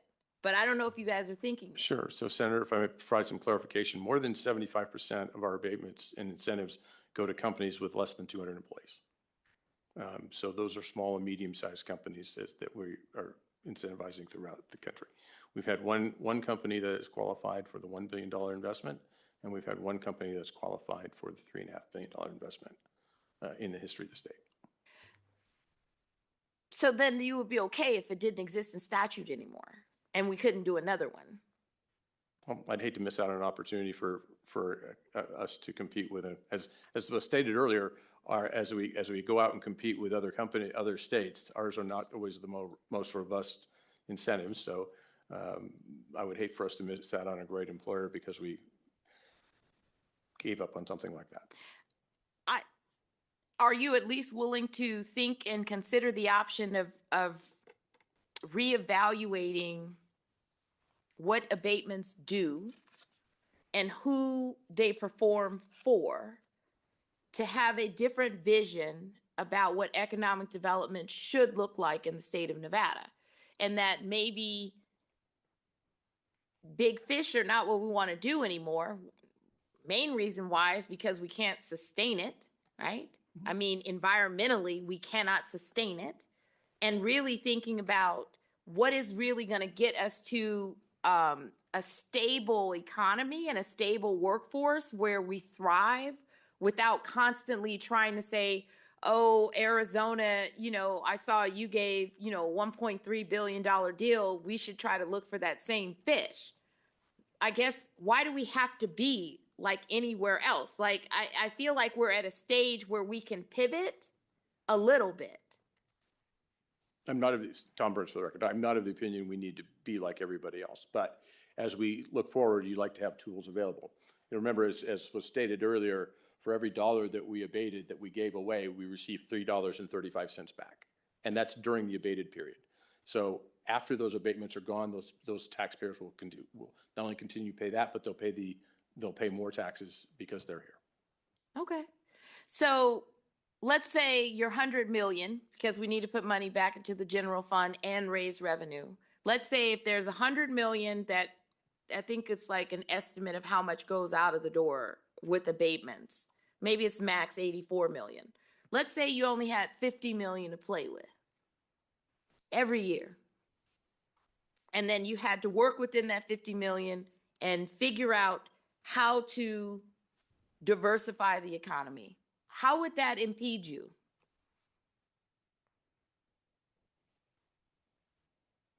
Because right now there's no cap. Correct. In the abatement chapter, right? So of course I'm looking at a cap so we can have certainty, meaning that as on the fiscal side of the legislature, it's like in the abatement statutes, only 50 million is going out of the door. You can only approve 50 million. There's no such thing as, oh, well, it turns out that it was 150 million. Nope. Just 50. So the alternative to that conversation is you don't want the other $112 million that was coming in. That's 3.5 times the additional revenue that was described. What I want is a general fund that can pay for services and needs of 3 million Nevadans. That's what I want. Mm-hmm. And so we have to sometimes make hard decisions, which is, should we keep some control over how much is abated so we at least have certainty on the number rather than an unknown number? But again, Senator Tom Burns, for the record, during that abated period, those companies that we're incentivizing are bringing in extra $2.71 to the state of Nevada during that period of time. I understand what you're saying, but there are also some companies that got their taxes abated who could pay for themselves. And we don't necessarily have that conversation and say, well, you actually don't need anything abated. You can pay your own way. And that should also be a part of the calculus. Because at the end of the day, right, you're on the go-ed economic development side. We're on the, we need to pay for the 3 million Nevadans, healthcare, teachers, state employees, raises.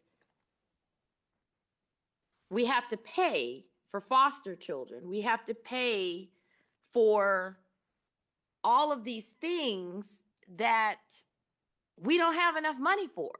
So I'm looking at it because every time I go to session, no one can say that I didn't bring a tax bill, because I probably did and probably brought 3. They die. So we don't want to raise revenue, right? So if we don't want to raise revenue, then of course I'm looking at how do we keep revenue from going out the door? So if there is certainty and say, okay, you can only abate 50 million a year, that's certainty for the legislature to know what is being happening, right? Economically, you would want to know that. I mean, your bank account, if I said, I have a blank check every year and I can spend up to however much I want and you're going to have to pay it regardless. I mean, because ultimately we're paying it because it is not being paid by someone, right? It's abated because it's not being paid. We have to consider that. You don't think that's a worthwhile discussion? Senator, I have a feeling I'm going to have that discussion whether I think it's worthwhile. Yeah, no. This is true. I am going to have that discussion because I'm trying to figure out if we never raise money, what are other ways that we can know that certain money is staying in the economy and it's going to be paid in tax revenue, right? So, like I said, I'm looking at the table, I'm looking at those 4 legs, and I'm thinking through how to get money to pay for the 3 million Nevadans that live here, and so that we're not doing these one-offs every 2 years and saying, well, I can give you the raise this year, but I can't give it to you next year. I can pay for homelessness this year, but I can't pay for it the following year. And then at the other end, regular citizens are saying, but didn't you just give an $84 million abatement, tax abatement to Company X? Because that's how real people see it. That the trade-off is this large company, I don't work for them, they didn't hire me, and I still don't have anything to eat. And the federal government is pushing more our way to pay for. And I don't think we're going to get around that, not until we get through 2028. But ultimately, the federal government is also telling states, you're going to pay for this too. And we don't have the money. So yes, I'm thinking long-term, how do we get it in 2027 instead of having a bill where we basically have a negative?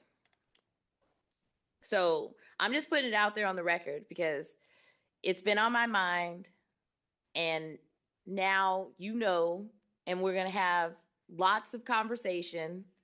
It's not going to be like the conversation we had when I came back in April, but I am trying to have thoughtful dialogue around a real economic development strategy that includes the whole entire state and includes those 4 legs. And one of them is cutting abatements in half and putting certainty into the statute. That is like a key part. And I'll go around the building and try to get my votes for it. And we'll have this conversation. Okay. So I believe to close out this conversation, we have Assemblymember Gallant. She has an additional question. Thank you, Chair.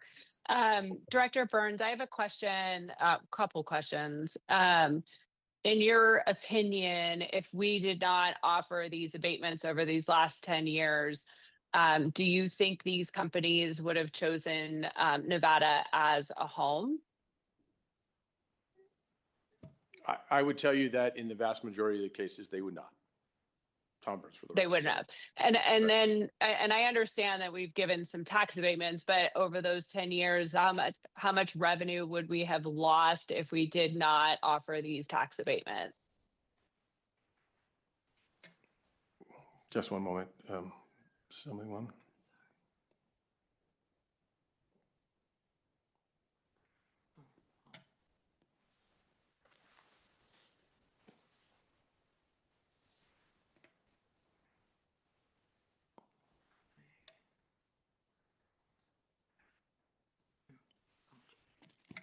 That's the wrong slide.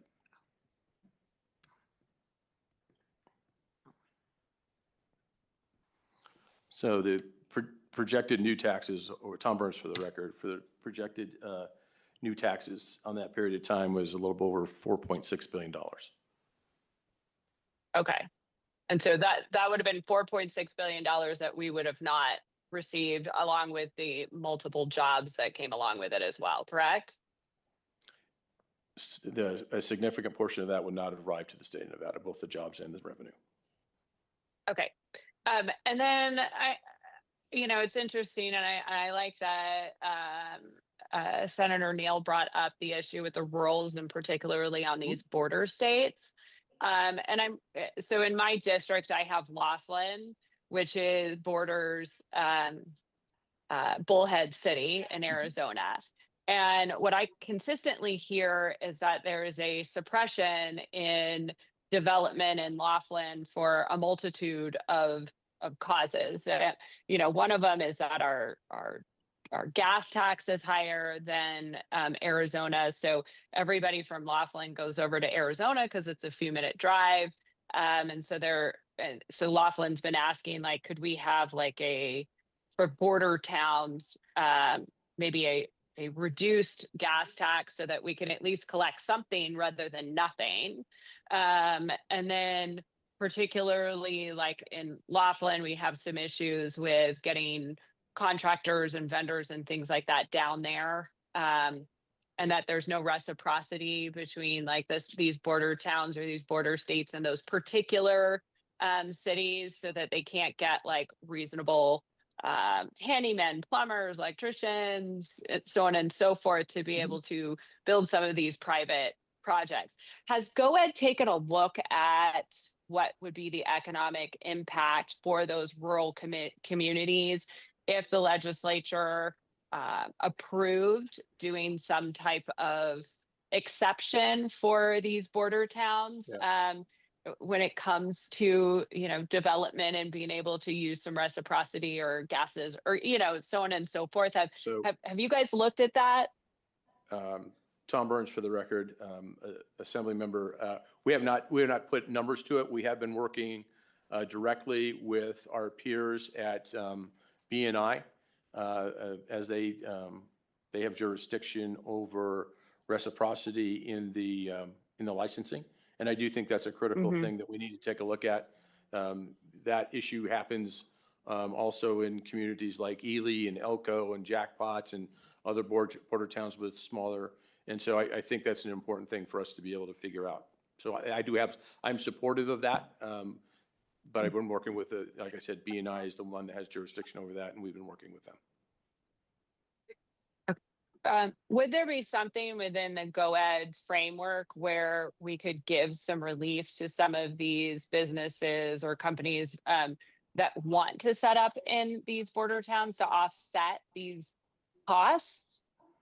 Like maybe not just in the traditional sense of what we currently have, maybe something on a smaller scale. Yeah. So a lot of I know we make the news and get everybody's attention over the big abatements to the big companies, but a lot of our programs are set up for smaller businesses. So we have loan programs through SSBCI that can be part of that. We've worked with small communities on the Main Street program, which puts a lot of investment into the smaller communities throughout the state. So we do have programs that'll do that and are supportive of that. Okay, thank you so much. Thank you for that. Members, any final questions? Okay, seeing none, thank you. Thank you. For the thoughtful conversation. I look forward to our future conversation. Always. And I will move to agenda item number 6, which is the overview of economic development efforts in rural Nevada. I will call Mr. Taylor Adams, Sheldon Mudd, and Jeff Fontaine to the table. And so after this presentation, members, then we'll go to lunch, and then we'll hear the last 2 presentations and then do public comment, which are staff presentations.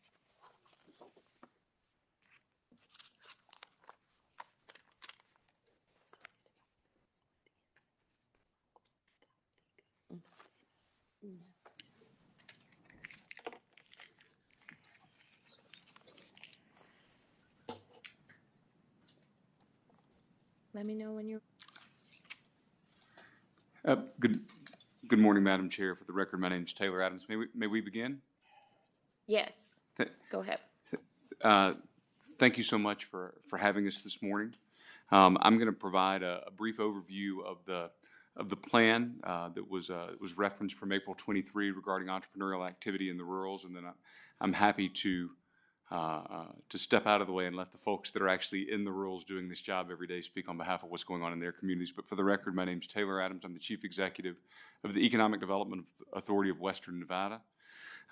We proudly worked with the Governor's Office of Economic Development, the Las Vegas Global Economic Alliance, and the then Biden administration through the Small Business Administration appropriation to commission this study. EDON spearheaded the project because at that point we had a fully staffed entrepreneurial development division who was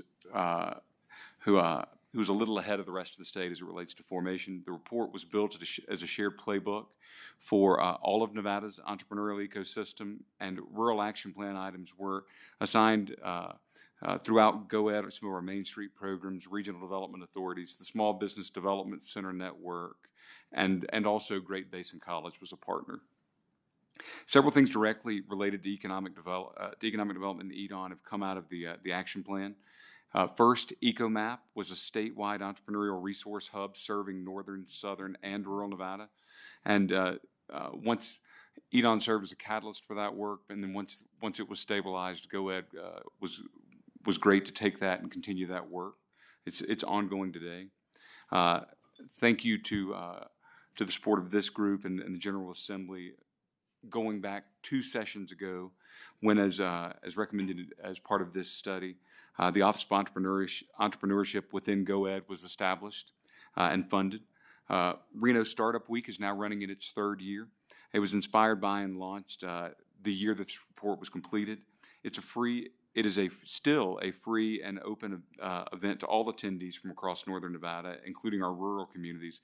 And the event now hosts more than 1,400 registrants each year and is the largest startup convening in the state on an annual basis. The statewide infrastructure EDON and GoEd have invested in has also empowered ecosystem partners like Startup NV to deliver direct rural and underserved programming since this report came out. A great example of this, and Director Burns mentioned this a few moments ago, the Rural Nevada Roadshow, the 24 Roadshow was impacted by this. Of course, as Director Burns just mentioned, there have been 2 subsequent convenings.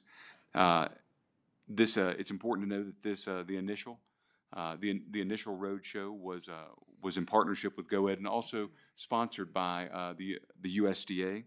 I visited 8 rural communities across 7 counties, those being Laughlin, Alamo, Caliente, Tonopah, Elko, Pahrump, Moapa Valley, and Ely. This convening brought live business education directly to rural founders, removing the cost and time barriers of traveling to our population centers. Covered business models, customer needs, market sizing, and value proposition. It plugged participants into GoEd's international trained export services, provided each participant ongoing access to incubate in after the event, built durable connections between rural communities and statewide founder support networks additionally. This work also revealed the need for an entrepreneur readiness program, which is a GoEd and an SSBCI backed program.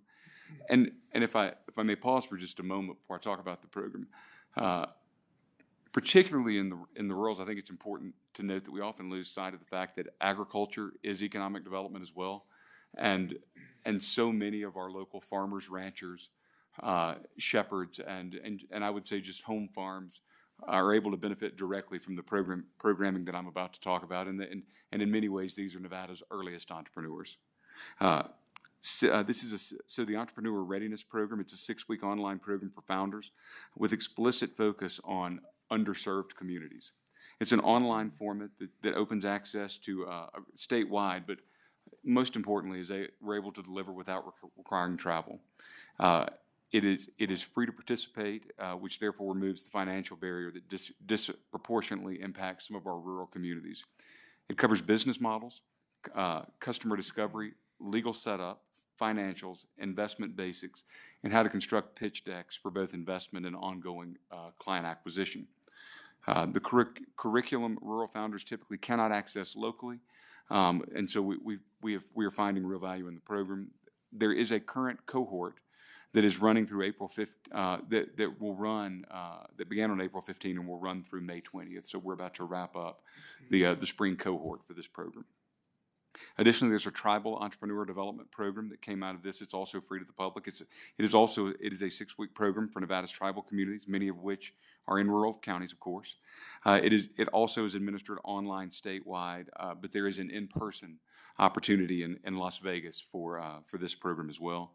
It delivers business development and startup incubation for first-time entrepreneurs and underserved small businesses. It builds local entrepreneurial capacity in communities historically underserved by economic development resources. And the upcoming cohort for this program will run September 28th through November 6th of this year. And I just share those dates so that it's clear to the community who may be watching that this study was used to not just drive program in the moment, but continues to drive ongoing impact in the state. Incubate NV is a statewide self-paced online incubator.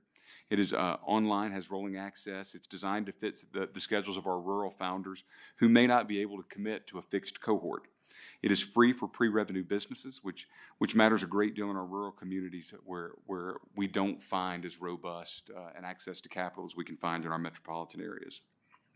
It's built for early stage and aspiring founders and businesses that are going through feasibility. It focuses on ideation, concept validation, and early product or service development. It brings incubator-grade resources to rural communities that generally are not going to have an incubator based on the number of potential founders that are required to make that model viable. Finally, I'll mention Founder NB. It's a free statewide online founder community. It offers virtual events, education, peer networking, and founder resources that are all accessible to every rural community in Nevada. It connects isolated rural founders to a statewide community of peers to go through all of the benefits of networking and collaboration that we find in our metropolitan areas and around the country. It hosts a 2-hour boot camp that's focused on actionable topics for early stage entrepreneurs. And then there are masterclass sessions with subject matter experts that offer expertise to our rural founders that they often can't find locally because of size. One last thing I'll mention before I stop is that the Knowledge Fund has been a critical contributor to the success of our work in rural communities. And it's been a driver of the innovation economy that reaches well beyond our metropolitan areas, and it matters significantly in rural Nevada. Most specifically, I'd like to mention that it's a great supporter of university research that directly impacts our rurals, particularly around agriculture, and but then also mining, and then the lithium loop that we're working through with the Tech Hub. The Knowledge Fund has been a great strengthener of tech transfer, and it's been helping us move university research into Nevada communities, companies, and creating jobs. And so with that, Madam Chair, I hope that was an adequate summary of how we have used the plan since its completion in 2023, and I thank you for the time. Thank you for that. So we have, so the Northeastern Nevada, who's presenting? Okay. Yeah, go ahead. Madam Chair, Michael Nakamoto with Fiscal Analysis Division for the record, and I apologize for the oversight. The study that Mr. Adams referenced, we do have available, and we are getting it up into Nellis right now so that all of the members of the committee and the public can read through the entire document that was being referenced. Thank you.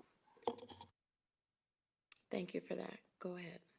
Yes, ma'am. Madam Chair and committee members, for the record, I'm Sheldon Mudd. I am the director of the Northeastern Nevada Regional Development Authority, one of 6 rural regional development authorities in the state. So when asked to come and present, number one, I am grateful that you folks are willing to hear out what we have to say. We always appreciate being a part of the conversation. But I was asked to give an overview, some opportunities, some successes, and of course some obstacles that we face. I can probably sit here and talk to you folks all day long, so definitely push me along if that's the case. If there's a certain section you would prefer that I focus on, then of course I'm willing to do that. Otherwise, I'll bounce through these slides, but I will encourage you, if you need to stop me to elaborate, because I'm kind of given that 30,000 foot level, I'm happy to do that.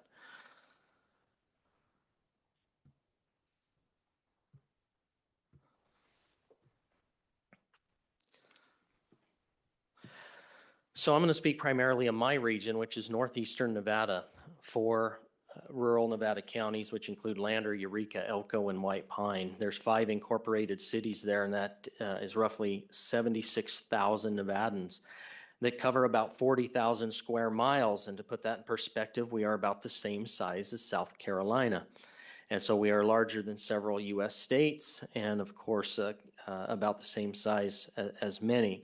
As a regional development authority, we're a little bit different than some of the others. We are not a nonprofit. We were established through an interlocal agreement, with Elko County really being our primary agency. We have board representatives from each of our communities, and then of course we have private industry members as well. As such, we too are subject to open meeting laws.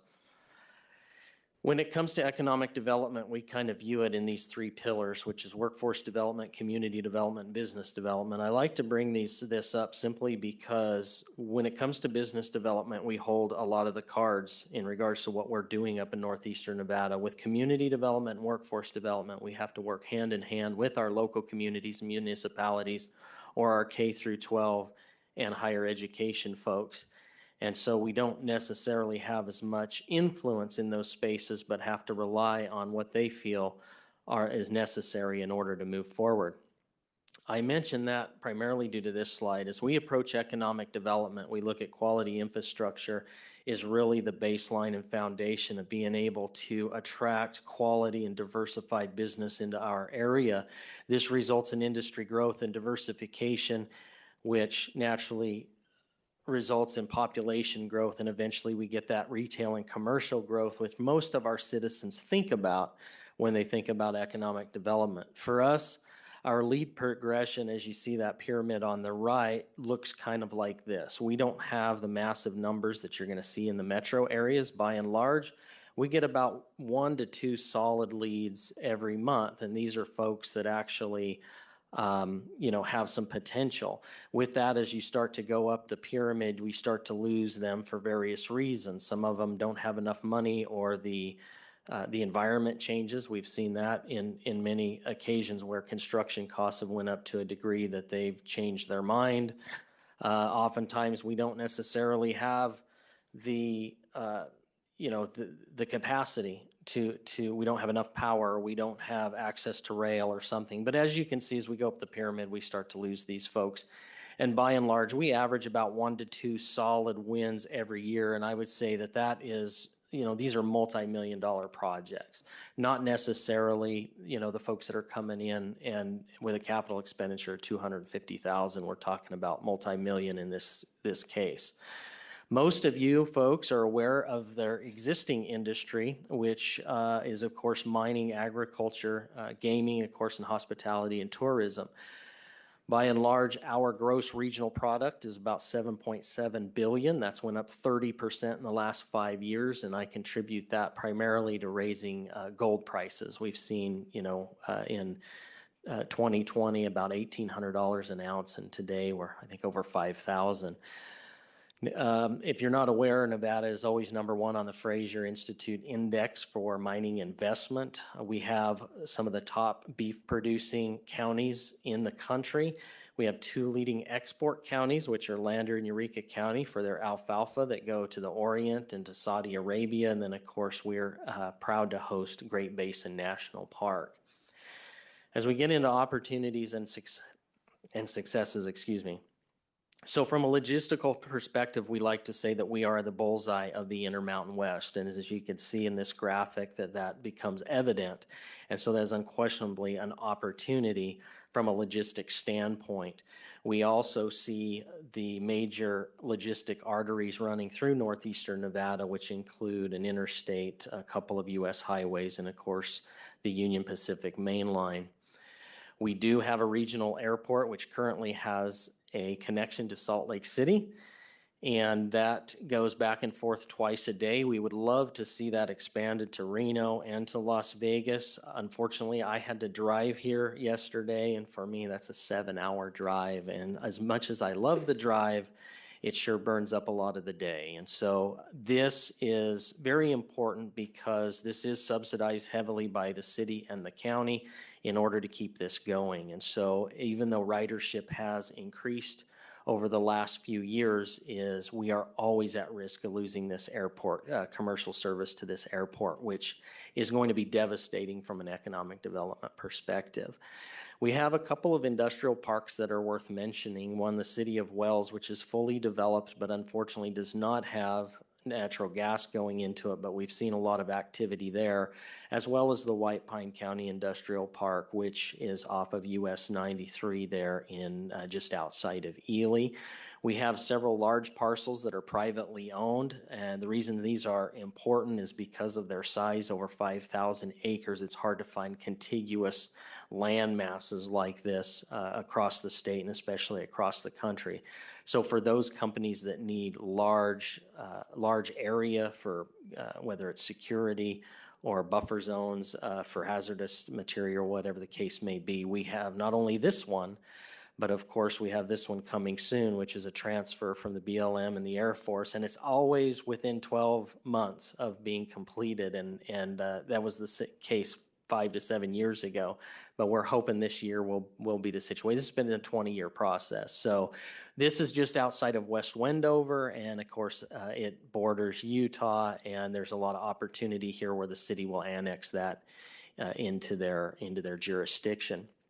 Also coming soon and very important is the Lander County Industrial Rail Park. Lander County went ahead and put up the funding to begin construction on a rail siding there west of the town. There's over 300 acres there. Actually, we've got over 500 acres available. And we're looking forward to that beginning construction here before the summer really kicks off. And we're really hoping that this is going to attract a lot of diversified business out into that area. When it comes to healthcare out in northeastern Nevada, we do have one major regional hospital, several community hospitals which do the best they can with the resources they have, and then of course several clinics.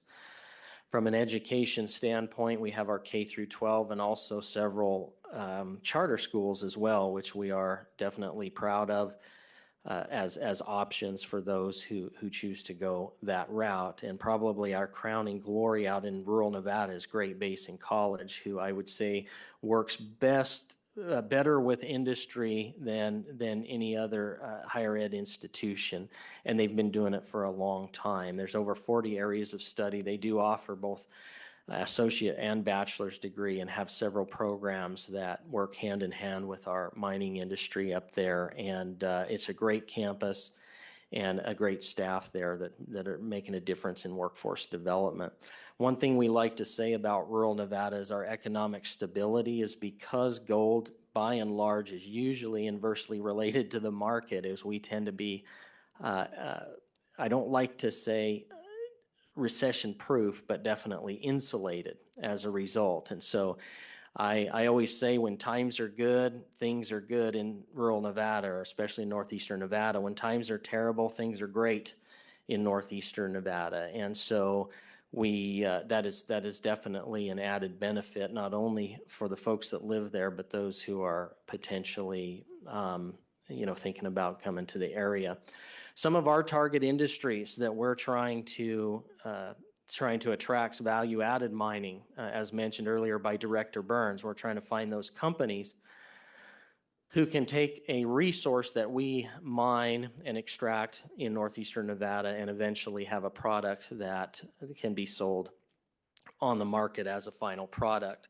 This case is true for value-added agriculture, whether it pertains to beef production, alfalfa, or the various others such as hemp. It's the same issue. Most of that stuff has to leave the state in order to be further processed. And we're trying to work with local investors right now to get a slaughterhouse just outside of Elko to hopefully be able to push over 100 head of cattle through a day, which is going to be a huge economic boon for the area. We also do our best to target warehousing and distribution primarily because of the logistics aspects and assets that we have in the area. And so we're starting to see a little bit of traction in that space. And then, of course, aerospace and defense. Nevada is known as an aerospace and defense state, but none of it happens where I'm at. And so we're trying to fix that. And once again, we're seeing a little traction there in White Pine County with the DSA 2000 project. And so we will continue to foster those. 2025 was actually one of our best years up in northeastern Nevada. We had a company commit to 157 lots for as far as housing goes in 3 phases over the next 5 years in Jackpot. And I said, if you can get houses in Jackpot, you can get houses anywhere. Now, fortunately, we had a developer out of Utah that decided to take a shot and take a chance. And that primarily has to do with the critical mineral aspect and deposits that have been found in the nearby area. And so we're very grateful, and we expect them to start pushing dirt at any time. Ultra Tank and Equipment was a company that we recruited into the little town of Wells. They put up a 26,000 square foot building. Their estimated total tax revenue over the next 10 years is roughly $2 million with a total economic input or impact over the next 10 years of 4.1 million. Quite frankly, I think those numbers are a little bit low, but we'll kind of see what happens there. We also were fortunate enough to recruit an Amazon last mile distribution center into the same park. And so it's a little bit smaller, but it's estimated to add roughly $6 million to the tax revenue in the next 10 years, and with a total economic impact over the next 10 at about $107 million, which this seems a little high to me. So, but anyways, between these two companies, we were looking at about $50 million in capital expenditures and a little over 100 employees in a town of 1,200. So this is going to have a huge impact to this small town in Wells, Nevada, and of course now we're reeling from some growing pains that we have to take care of. We also launched our what we call Ready Aim.Academy, which is a free small business training for Northern Nevada residents, which is online. And essentially what happened here was I had several folks come to me and say, Sheldon, there's a lot of programs out there, but they don't speak our language. And so having a business degree myself and owning a small business as well, we decided to put a curriculum together that was really fit for Nevada's rural entrepreneurs.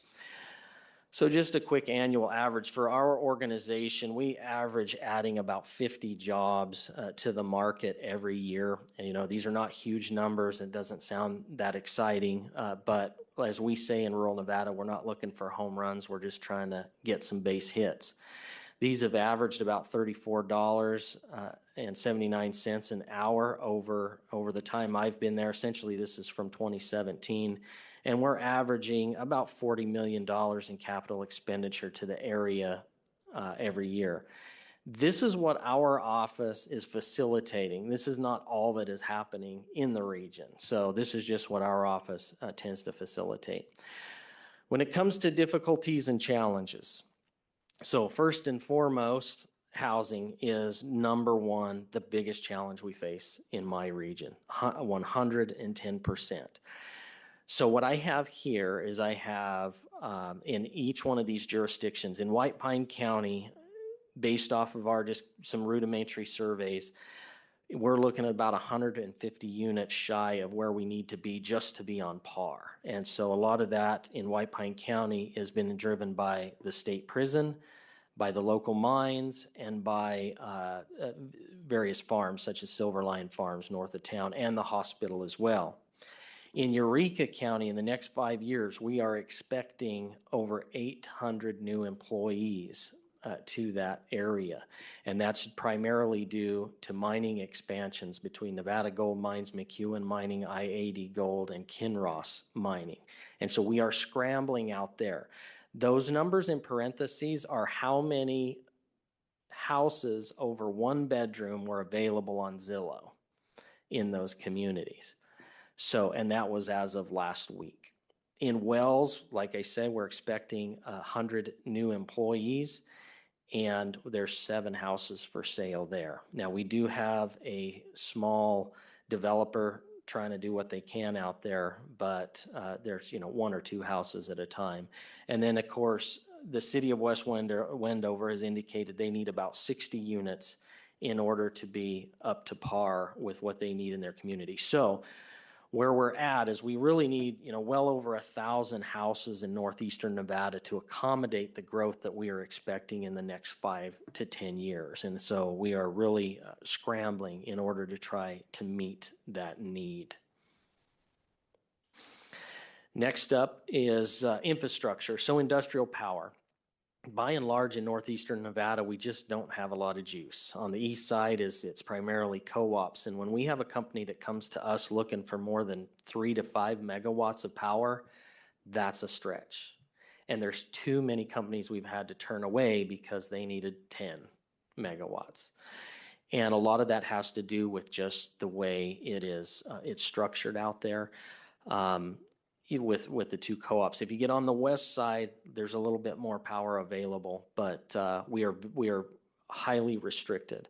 And I'm just going to put it out there, and I know it's kind of a bad word, but in northeastern Nevada, our communities tend to be very optimistic and promote the idea of nuclear power generation out there. Next up, rail access points. So we have the main line going right through our region, but we just don't have any access points to them. That's why Lander County jumped in and said, hey, we're going to put up several $1 million to try to get an access point here. We have several spots where access points could be established, but those communities, a good example being Wells, just simply doesn't have the money in order to do that. And so, of course, we rely heavily on industry to put some of that together. But most of the time what we run into is industry comes to town and they say, we want a turnkey solution here. We don't want to wait 18 months for you guys to build a rail for us. Just a couple of other quick things. Workforce shortages are always an issue simply because we just don't have people, and we don't have people because we don't have houses. There's no doubt in my mind if we could build a few houses, we could easily recruit from southern Idaho and northern Utah just based off of wages.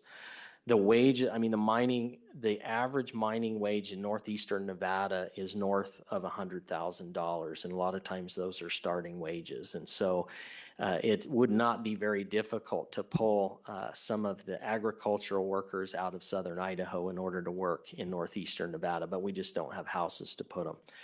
Federal lands always seem to be an issue. We've been having this fight in rural Nevada for the last 50 years, quite frankly.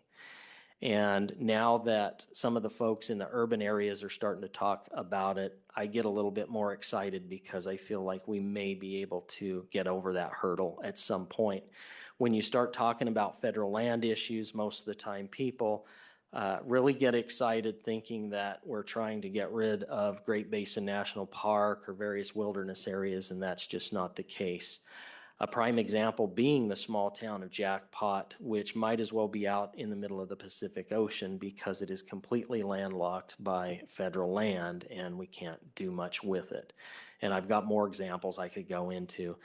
The regulatory pipeline still seems to be a little bit of an issue. We need to be able to tweak both on the federal and state level some of those regulatory requirements so that we can pass through this process and navigate these waters a little bit more efficiently.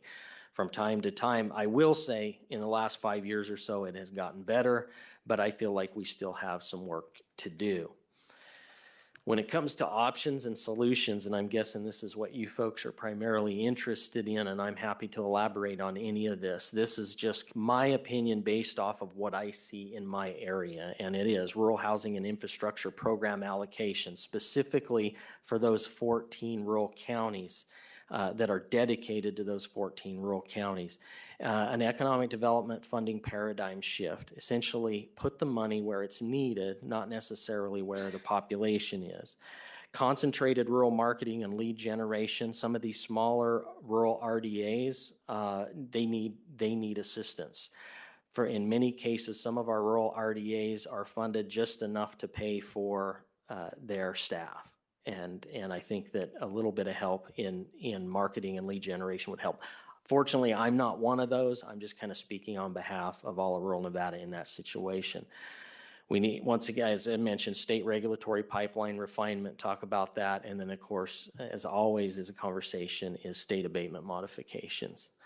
And whether, regardless of what side of the fence you are on in regards to that, as I think we all agree that we do need to sit down and evaluate those and see if what they need to look like today as opposed to when they were initially instituted roughly 15 years ago. So that's what I had. Hopefully that's what you were looking for. And as mentioned, ma'am, I can elaborate on any of that. Yeah, no, thank you for the presentation. We're gonna do Lincoln County and then we'll ask on all three. Is that all right? Yes, ma'am. Is it Mr. Fontaine who's doing Lincoln County? Yes, I'm here, and I just put my PowerPoint up here, so I'm not sure why it's up. Okay. Okay. Chair Neal and committee members, thank you for inviting me to present on economic development in Lincoln County. And for the record, I'm Jeff Fontaine. I serve as the executive director. So I'm going to start with the Lincoln County Regional Development Authority. It was also created by an interlocal agreement between the Lincoln County Board of Commissioners and the Caliente City Council back in 1993. Same as Mr. Mudd described for his NNDA. We have a 9-member board of directors. It includes county commissioners, city council members, appointed business community representatives, and I think perhaps LCRDA is one of those small rural RDAs that Mr. Mudd was referring to in terms of needed resources. We have a pretty lean budget. It's about $70,000 a year. That covers contracts for management services and also for various consultants that we need from time to time for things like engineering and natural resource consulting. Oops, here we go. So I'm sure you're all familiar with Lincoln County, but just a quick background. Lincoln County is a frontier county, and by definition, frontier counties are rural, sparsely populated, and typically lack infrastructure. The county has a population of less than 5,000 people, about 1,000 of which live in the city of Caliente, which is the only incorporated city in the county, and then the rest reside in smaller communities that you may have heard of or visited: Alamo, Pioche, Panaca, and Rachel. And it's also a very large county with over 10,000 square miles, and that makes it the 7th largest county in the United States. 98% of the land is federally managed, and that's mostly BLM managed land. And Lincoln County is endowed with an abundance of natural resources, and those natural resources really provide a range of all kinds of recreational opportunities, as well as high potential for renewable energy sites and diverse wildlife. And Lincoln County is also home to numerous cultural and heritage sites. The town of Pioche, for example, with its significant Wild West history, is just one of those. Oops, wrong way. These are a few key trends and business indicators, and this is from the U.S. Census Bureau's Community Survey estimates for the most recent 5-year time period that they have, 2018 to 2023. These are estimates, but these are also used for planning purposes, and I'll get to that in just a moment. And then also for determining eligibility for certain federal grants as well. Declining, according to the survey, Lincoln County's population declined between 2018 and 2023, and unemployment also declined. That's good, but there was also a significant decline in the workforce, which we think is attributable to an aging population and perhaps workers who have stopped looking for jobs. And also the total number of households declined during this period. Increasing is the median household and per capita income. Again, that's good, but it's still lower than the statewide numbers. And according to the U.S. Economic Development Administration guidelines, Lincoln County is not considered an economically distressed community based on its unemployment rate or per capita income, but an aging population, declining workforce, high dependency on minimum wage, retail and service sector jobs, and a lack of available land is something certainly that the EDA recognizes as a special situation.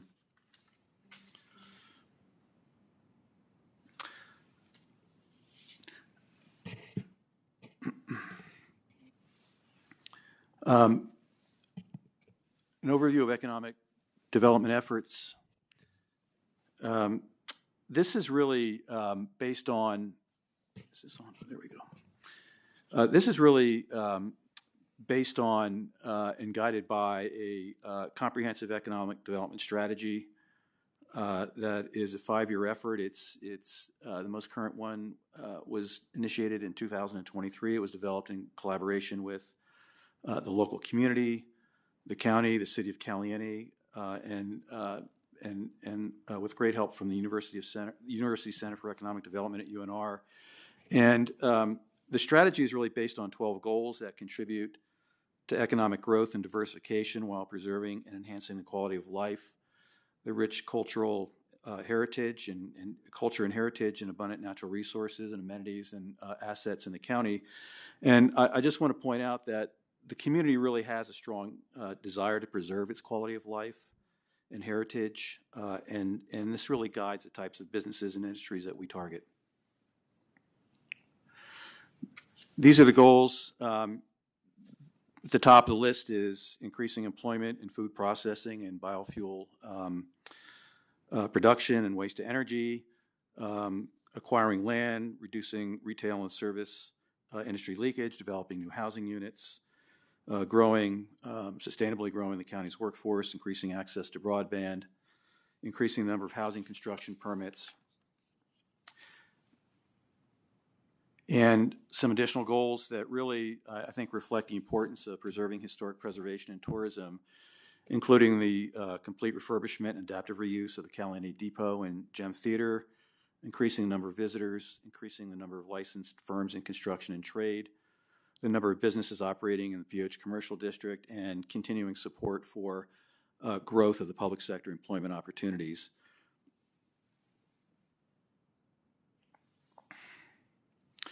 So progress has been and continues to be made towards achieving a number of these goals in the community development area. LCRDA secured a number of federal and state grants and has also assisted in applying for grants with the city and the county, primarily for community development projects, and this includes trails, streets improvements, and also the refurbishment of the depot and the Gem Theater that I mentioned earlier. And I would mention also that Nevada Rural Housing recently completed the PH apartments for small families, seniors, and people with disabilities.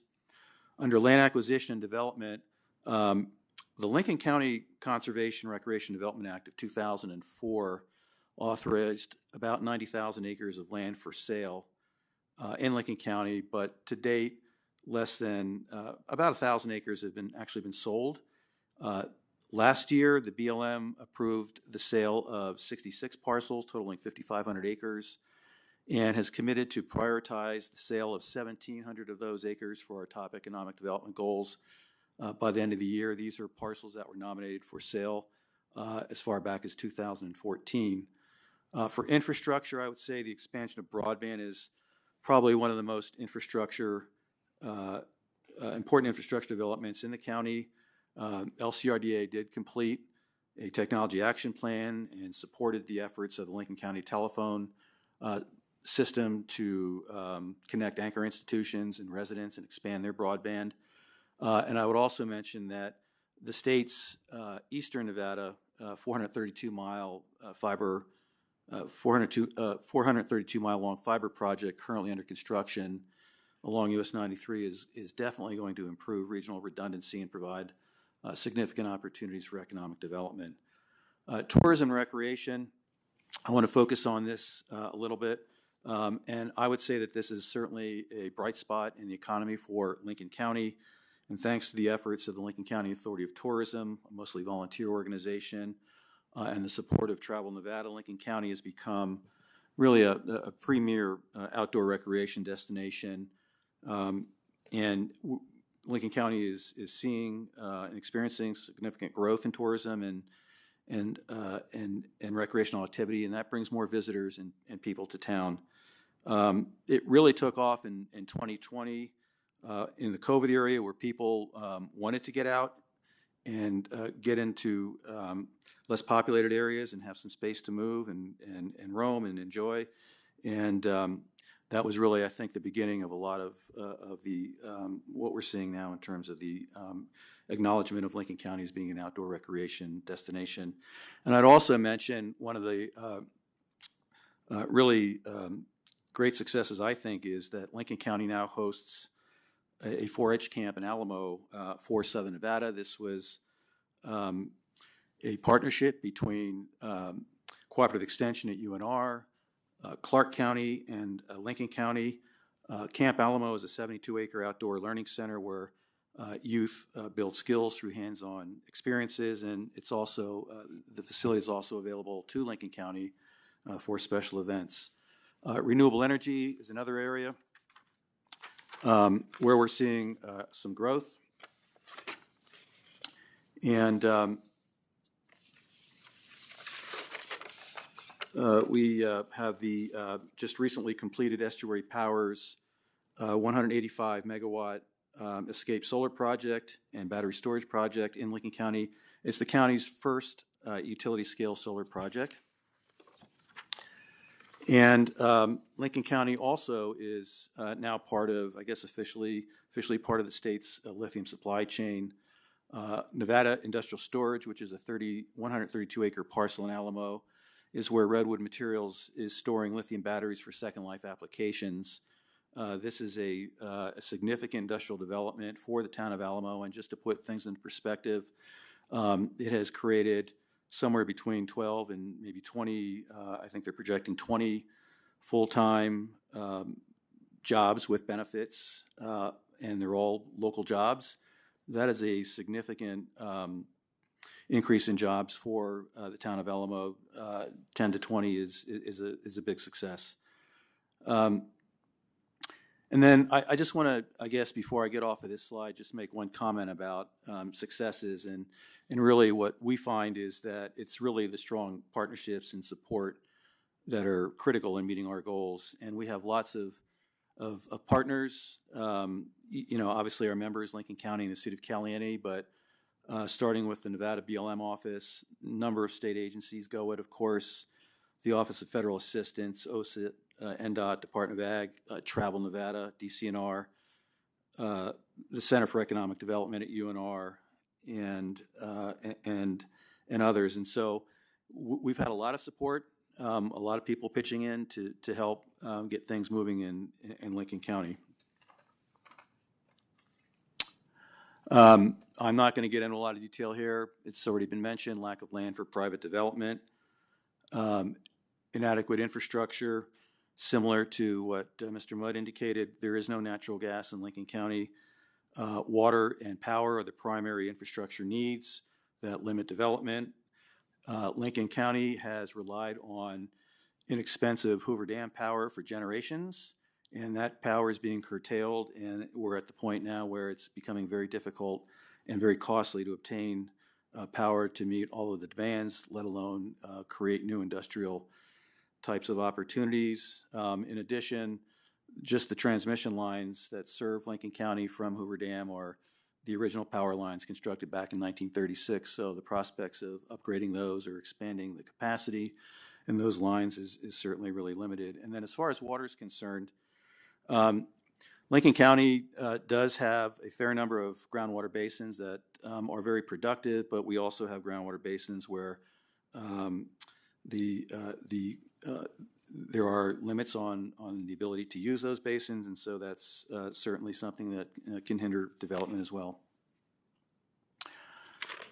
Opportunities, our top prospect, and has been for a number of years now, is the Crestline Industrial Park. It's a private entity that purchased property at Crestline, about 1,200 acres. Back in 2024, they are actively pursuing tenants, pursuing additional land. Nevada Industrial Storage, which I mentioned, just just a few minutes ago, is strategically located on US 93 between Las Vegas and Boise. They are pursuing additional land to expand. Another viable industrial site is within the Coyote Springs development, and that is 70 miles north of Las Vegas. Agricultural food processing is one of the goals, increasing that. And ranching alongside hay farming and some greenhouse operations really is a foundational part of the local economy and rural landscape in Lincoln County. And there really only are a few USDA certified meat processing facilities in the state of Nevada, and I think they're all in the north. So consequently, the ranchers in Lincoln County, they send their cattle out of state for processing, and that's a high cost, and there's no value added when that's done. We do have a local rancher who started construction of a USDA certified meat processing facility at the Meadow Valley Industrial Park in Caliente that has yet to be completed, and we're working to get that project back on track. Mining, there are no gold mines, active gold mines. There's one active mine in Lincoln County, that's for perlite. There are significant pozzolan deposits and claims by a leading supplier of cement called Salt River Materials. They have some claims in Lincoln County for pozzolan. Strategic minerals, there has been interest in remining the processing or the tailings at the Tempaiute mine. This was one of the largest tungsten mines in the United States during World War II and the Korean War. It closed in the 1980s, and it was a source of jobs and economy for Lincoln County, and there is interest in reopening that mine, processing tailings, perhaps expanding the footprint. And then there's interest from time to time in sort of going back into some of these legacy gold mines that exist in Lincoln County as well.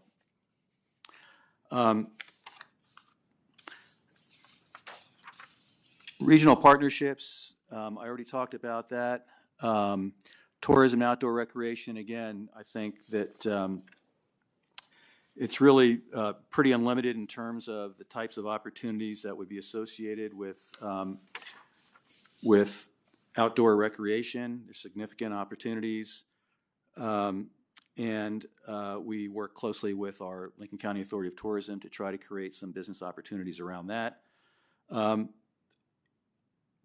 Businesses, entrepreneurs, remote workers, using the outdoor recreation opportunities, the small town atmosphere and proximity to Las Vegas to promote remote workers, the availability of broadband and such. We think that there is a real opportunity there to bring people into Las Vegas that want to live there, be close to Las Vegas, and be either a remote worker or be an entrepreneur in the county. Regional partnerships, I've talked about previously, and I would mention in addition to the partnership with Clark County, there is really a great relationship with counties in Utah, Beaver and Iron counties in Utah, and specifically now with the interest in expanding the renewable energy portfolio. Data centers, I guess I hesitate a little bit to get into this, but there is interest in data centers in Lincoln County, and I have spent quite a bit of time, not only in this position, but also in my work with the Central Nevada Regional Water Authority, which has 10 rural county members, about data centers and specifically about the impact on water.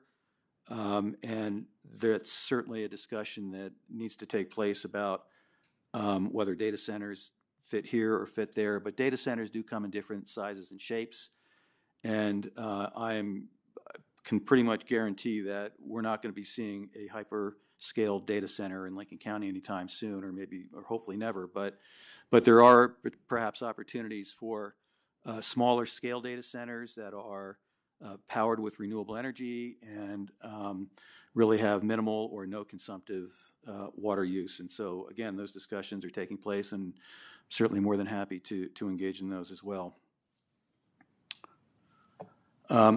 This is a little bit about Crestline and the industrial park.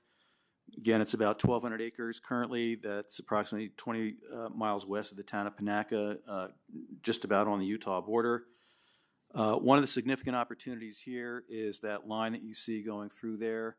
That is the southern main line of the Union Pacific Railroad that connects Salt Lake City to Los Angeles. It runs right through the property. In addition to that line, there are proposed renewable energy lines that are scheduled or in the process of being developed for bringing transmission or bringing renewable energy in from out of state, going through that property as well. That property does have certificated water rights in good standing. It has broadband.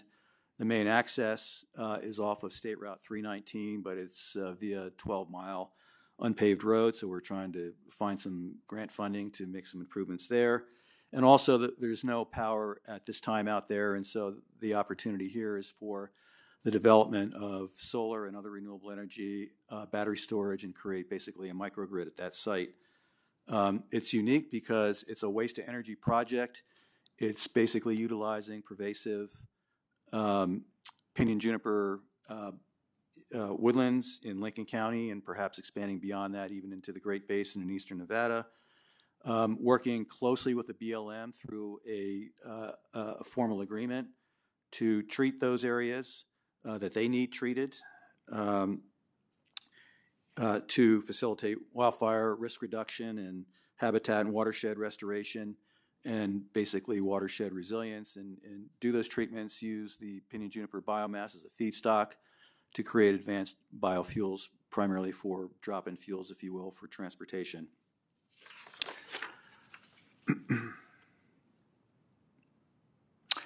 And finally, the needs of the region.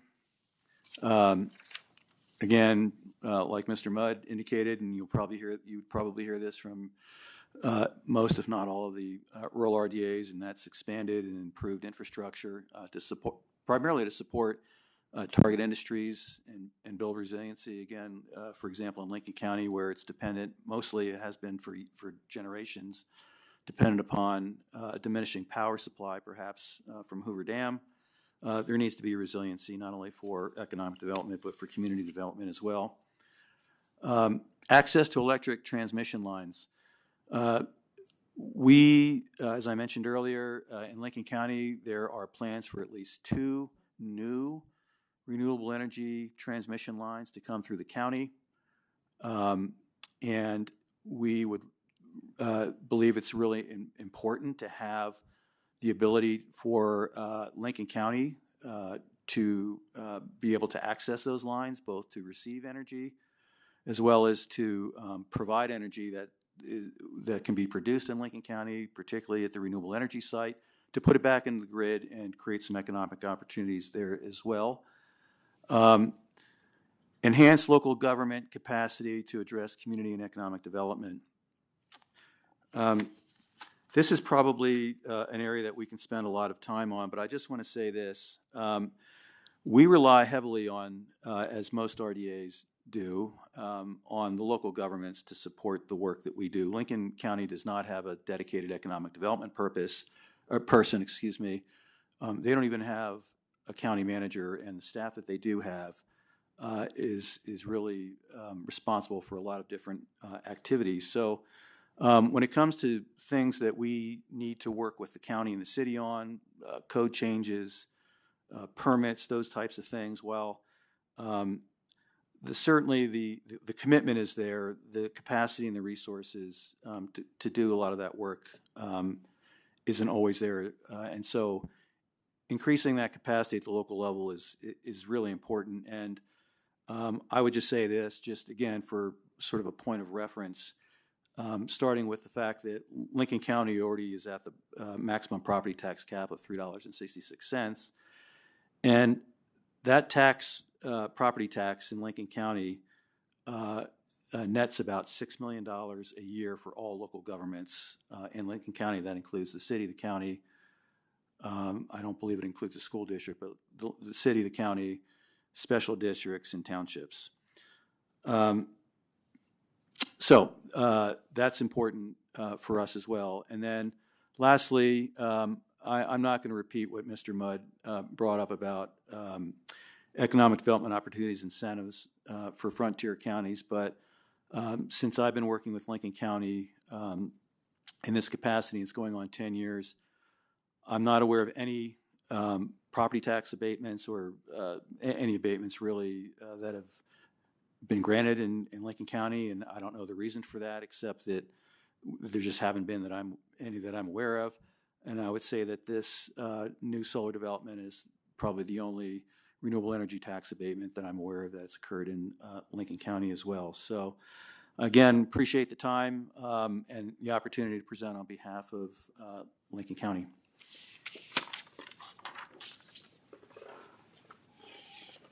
Thank you for your presentation. Members, any questions? Assemblyman De Silva. Thank you, Chair. I have a question for Mr. Mudd, and this is in regards to the Elko Regional Airport. So, you know, we know that when it comes to connecting our economies and building robust economic development, air transport is pivotal. So what's really been the issue in expanding the amount of commercial flights out of Elko? I know that we've talked about this, amongst ourselves, often. But I know there's 2 flights that are going into Salt Lake City. I believe they're like $250 per ticket, something like that. What's been the issue in connecting Reno and Las Vegas to Elko directly? Thank you. Yes, sir. So, Sheldon Mudd for the record. At the end of the day, I think a lot of it has to do with cost. As mentioned, a lot of times when we have individuals who are coming into town or, on a personal level, when people are flying various places, it almost adds, it almost doubles the cost to go out of Elko. Many people say, well, I'll just drive to Reno or I'll drive to Salt Lake. And unfortunately, that it's a double-edged sword because they're saving a little bit of money, but if they would just take that flight in time, those prices would go down. And I think what has happened is we've just gotten used to, and the airlines have certainly got used to this minimum, now I forgot there's a term for it, but this minimum, cost to operate essentially that's been paid by the city of Elko and by Elko County over the years, and they've got accustomed to that. Now, I will say, I know the city of Elko they've went out to other airlines in order to try to pick up some new flights, and they've just simply been unsuccessful. They did develop what they call a FAN, which is, Flight Alliance in Northern Nevada, which they're trying to utilize in order to drum up money in order to, from industry as well, in order to subsidize those flights. But at the end of the day, it's just the simple cost of those flights, I think, is somewhat prohibitive.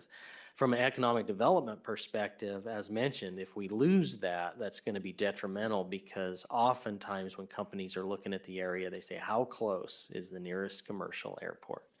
And so, for some of the big guys, and certainly for our mining and mine support companies, that is crucial aspect of their business because they are flying people in and out constantly. So from what I can tell, personally, is I think if we can get the cost of those tickets down, more people will be willing to take that flight.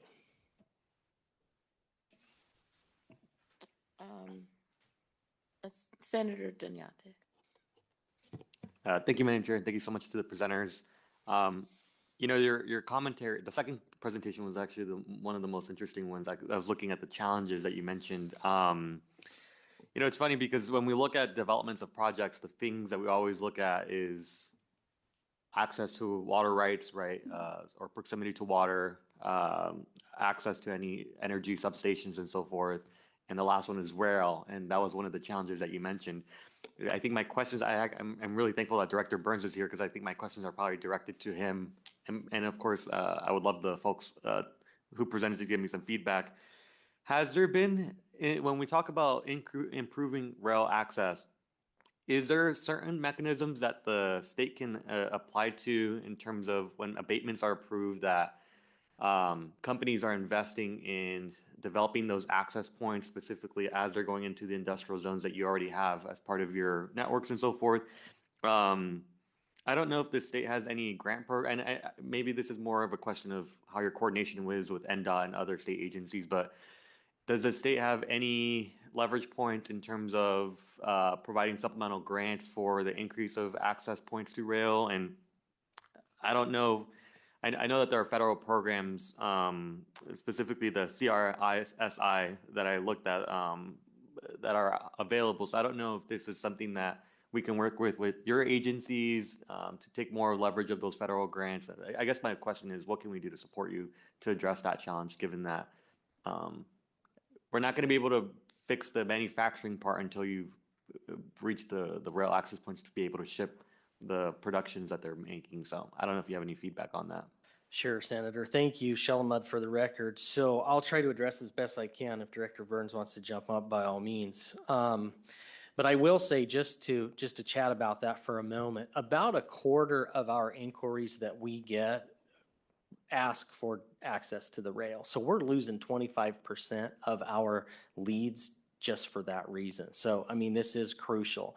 There are some things out there such as the State Infrastructure Bank, and we've worked with the Office of Federal Assistance as well in order to identify various grants specifically for the city of Wells, because we did have a lead there. And the city put up the funds for a developmental concept just to see if we could pull rail from the main line and get into their industrial park. But then we go to the next step and you need a comprehensive design, which is about $250,000. And we found a grant through the Office of Federal Assistance that would accommodate that. But unfortunately, they needed a 50% match. And the city of Wells, 1,200 people, simply didn't have $125,000 to put up for that. So, do you want to add to that, sir? Tom Burns, for the record. Senator, you're correct. Rail is in dire need throughout the state because of the sparseness of group parts of our state. We have no connectivity. We have tried to work with our friends at Union Pacific. I'd rather work with the IRS. They're more accommodating. So we continue to have that conversation, but I'm not aware of any money specifically set aside with the Department of Transportation that it relates to rail. Although I think there's an appetite there for expanding it. Thank you, Madam Chair. And just for more commentary purposes, the reason why I'm asking these questions is I think since this is an Economic Development Committee, I think when we look at economic development and we have companies that are looking to come to us, the challenge that I'm seeing is if I have a multi-jurisdictional project, I mean, I think everyone was kind of mentioning it, right? I know that someone was mentioning it with reference to Laughlin. When companies are coming in, it's one thing to be able to purchase the land, to redevelop the land and so forth, right? As I mentioned, you look at for energy, water, rail.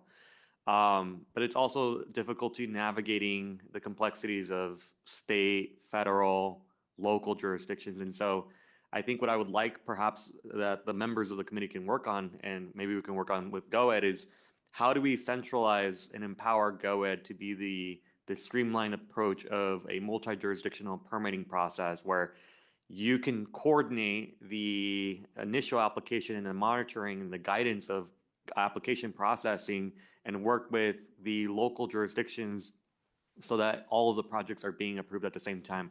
I was reading the recommendations from NV Energy's project they've been doing to develop more energy infrastructure, and that was one of the main impediments, which is it's easy to create Project Greenlink and go through different counties, but working with each of the separate local subdivisions is just what creates the project to become more onerous, to become more expensive, and so forth. And so I'd like to hear feedback from you over time of working with this with the agencies and so forth, of what it would take to get that to that point. I'll just say briefly, we would welcome that conversation.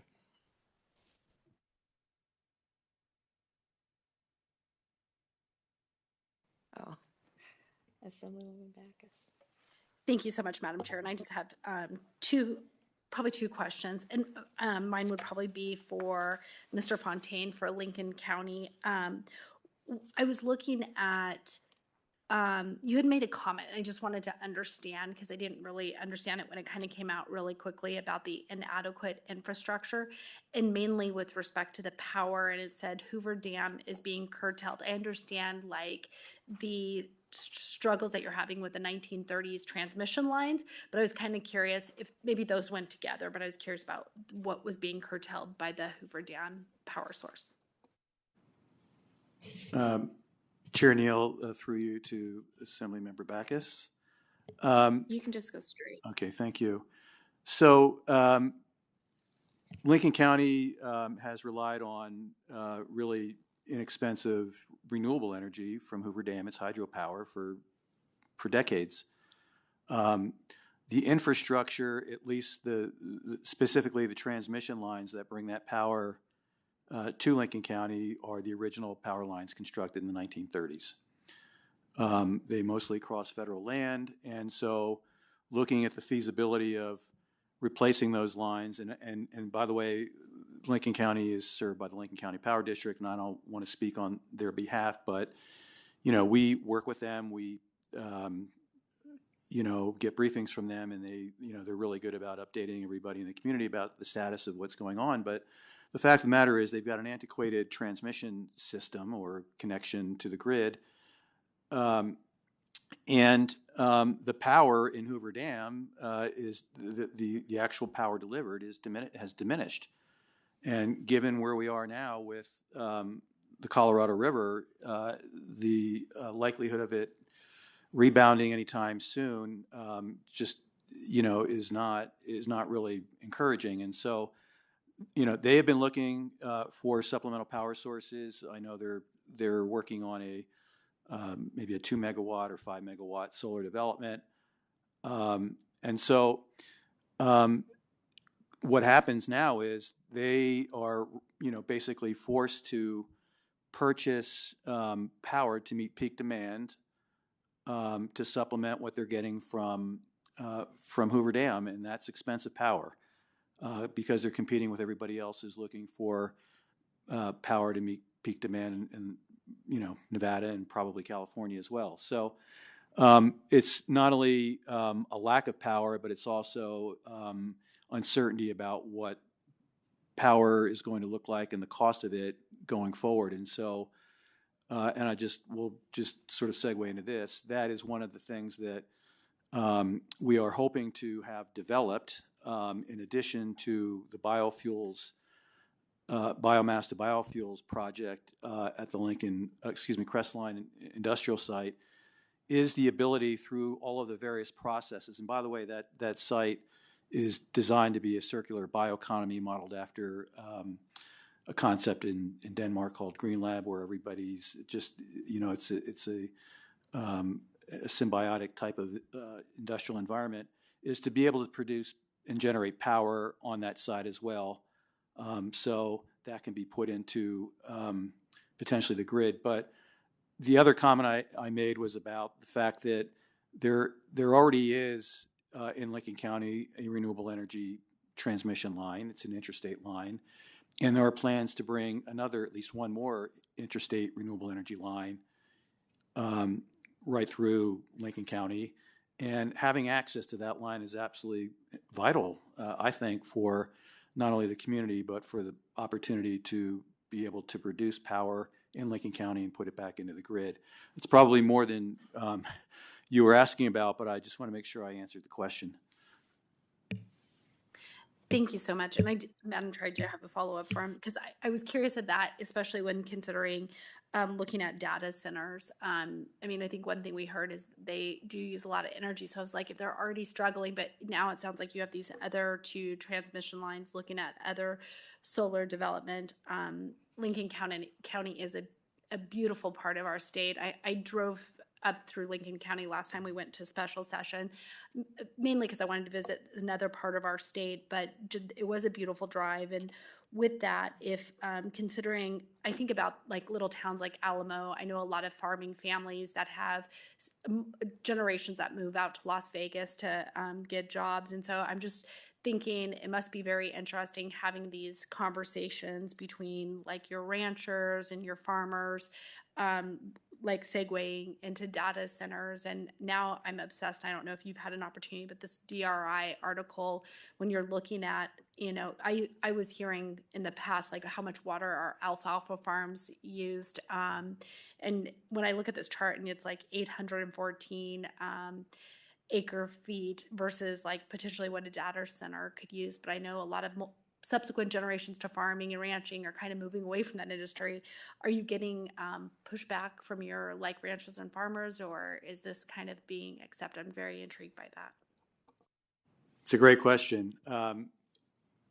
There has been a lot of discussion in rural counties, and I know that I'm a member of the Nevada Water Resource Association, and at their annual conference, they had two panels on water and water resources and data centers, and there was discussion about the data center, for example, in Lyon County and all that. But in Lincoln County, again, I think what we're talking about here is, a much smaller operations, compared to maybe what you see at the Tahoe Reno Industrial Center or even what's being proposed.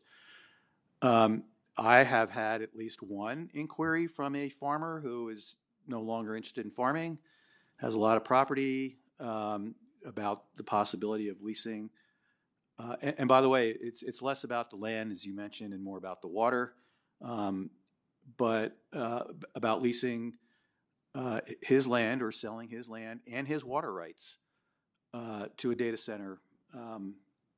And that would be a little bit closer to town, and I think would probably raise eyebrows from a lot of people if you're talking about something that's a little bit more remote and it's being powered by a microgrid and the water is there and it's low consumptive. And by the way, I know there's a lot of and I did read the DRI report, by the way, but there is a lot of work going into reducing the consumptive use of data centers.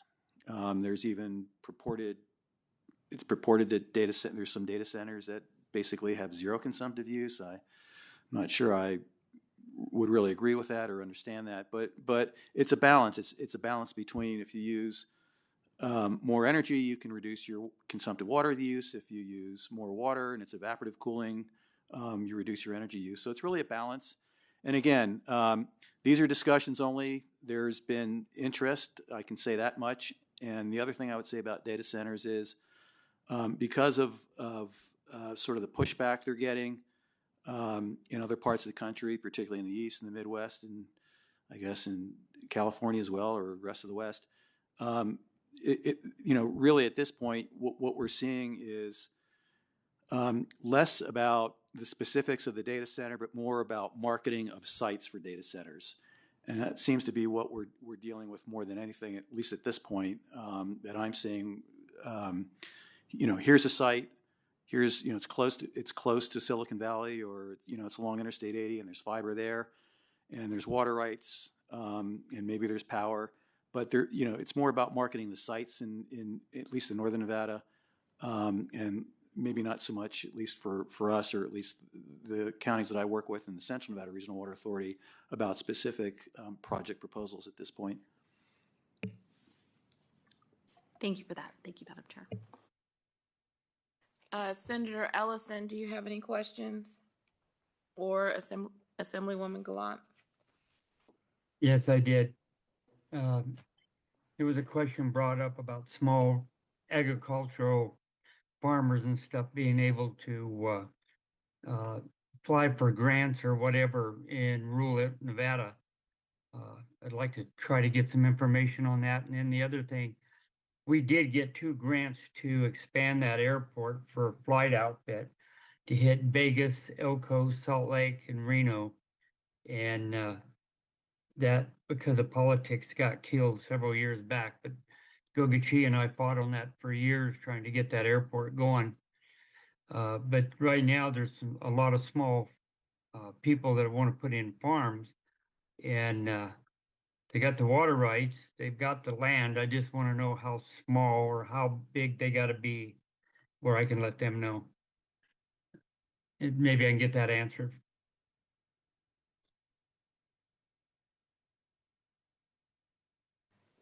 Senator Ellison, is there somebody in particular you want to answer that?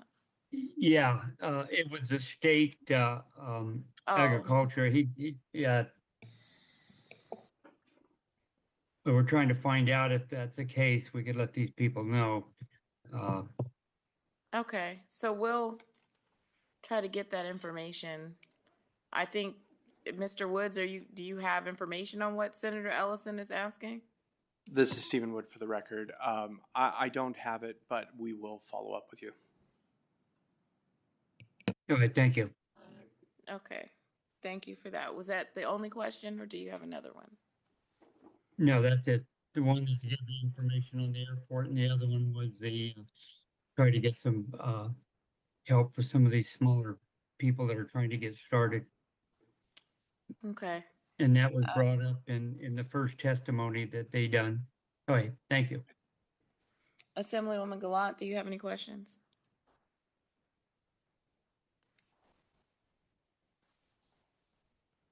Okay, so seeing that. All right, so I have a couple. Let's start backwards. So I will work backwards. I'll go from the Lincoln presentation and then go to you, Mr. Mudd, and then Mr. Taylor, I believe. So in the on your opportunity slide, which is on page 9, you talked about the agricultural food processing, the USDA Food Processing Center, and the local rancher who had started the USDA process, but somehow it got, I don't know, waylaid, but it's not complete. I guess my question here is, you know, what kind of support has anyone asked for? Has this been a project that has been presented to GoEd? Are folks, how much does it cost? Thank you for the question, Chair Neal. That project was a real joint effort between the local rancher and the city of Caliente, Department of Ag to some extent, and certainly LCRDA to try to develop a USDA certified meat processing facility. It's located in the Meadow Valley Industrial Park. There are no other tenants in that industrial park because the industrial park really isn't fully developed, and the city did as much as they could to bring enough power in, enough water and sewer to get that project started. There's still some infrastructure issues there. And then the developer started working on the facility, and then COVID hit and things changed, and then costs went up and all those sorts of things. And then the local developer had some other financial issues, none that were his own fault, I would say. It was a sort of got caught up in the flood, so to speak. And so that's where it sits. And so I'm not sure if or how we're going to get that done, if it can get completed, but I think enough work went into it, enough of an investment went into that project that someone, if it's not the original developer, someone else can pick it up. And the need is huge. I mean, you've got, cattle ranching in Lincoln County, and these ranchers are taking their cattle out of state to Utah. They often have to be put on a waiting list to take them to another state to be processed, and it costs them a lot of time and money, and there's no value added to any of that supply chain, if you will. And so to answer your question, I'm not aware. We have tried to find some grant funding to help that project along. I'm not even sure that that's the type of project that would necessarily qualify for any of the current tax abatements. So I don't know the answer. I do want to bring up one other comment, if I may, about agriculture, and I know that this isn't something that the legislature really had much control over, but we started to see some real interest in the Home Feeds Nevada program in Lincoln County. There are at least a couple of small farming operations that have greenhouse types of grows and grow sort of these niche crops that were initially shipped down to Las Vegas to the casinos and the resorts, but then they were able to, but the costs were just too high for transporting those agricultural products. But when the Home Feeds Nevada program was funded, there was an opportunity to help offset some of those costs for some of the farmers, or at least one in particular that I'm aware of, in Lincoln County, to be able to provide fresh grown produce to the food bank and food banks in Las Vegas area. So, you asked about opportunities. That was one that we had, but because of budget cuts, was quite frankly lost. Thank you for that. So I think, Director Burns, I have a direct question to you or staff or whoever. So what Mr. Fontaine is saying, I don't know, in my memory bank sounds really similar to kind of what happened at Apex. Like, I know you weren't around, but Apex had stalled for a period of time, right? And it was just there. And then they had, things kind of changed, and then they were able to pull things together. But ultimately, they had GoEd support, right? Trick has had GoEd support. There are key industrial areas where GoEd has infused and has assisted in order to help vacant land come to fruition. Now that you're hearing this conversation here, right? I mean, number one, there's a direct relationship to the ag community and the development here, and then keeping dollars in the county. All right. So I'm wondering if, number one, there can be some kind of conversation around what currently is in existence, that's either in a programmatic structure, either in infrastructure dollars that we have already approved, that could assist in this conversation. Senator Neal, Tom Burns for the record. Certainly I can deal with Director Fontaine and find out what's going on and why the slaughterhouse is stalled. We have put a significant, and I think that Mr. Fontaine would concur, significant amount of resources and time into their Crestline project over the recent years. We're on the phone with them once a week for 3.5 years, and have put a lot of time and effort into that. So we're very supportive of that. Okay. And then I was also thinking about renewable legislation that we've moved, renewable. It's been a mixed bag. I think there's language starting in 2017 where we allowed for some kind of crossover in economic development when we talk about renewable projects, whether or not it's electric vehicles, whether or not it is solar projects, and trying to figure out how to do investment there. I'm putting this out as food for thought, as something that maybe going back and looking into those statutes and seeing if there is a need to specifically curate, change language so that it can actually meet the need of a rural community need versus a larger community need, where the language might have been set up for, something that was happening in the South, but it was not set up for a specific thing. Because what I kept running through my mind was, there have been several instances since I've been in the legislative building where a locality has asked for support on infrastructure, and we have obliged in one way or the other, whether or not it was through the infrastructure bank, whether or not it was saying, we'll reimburse you for what you put in because we have a vested interest in the outcome. And so the general fund was put on the line for however much money to say, hey, you do it, we'll reimburse you, or however we worked it out, right?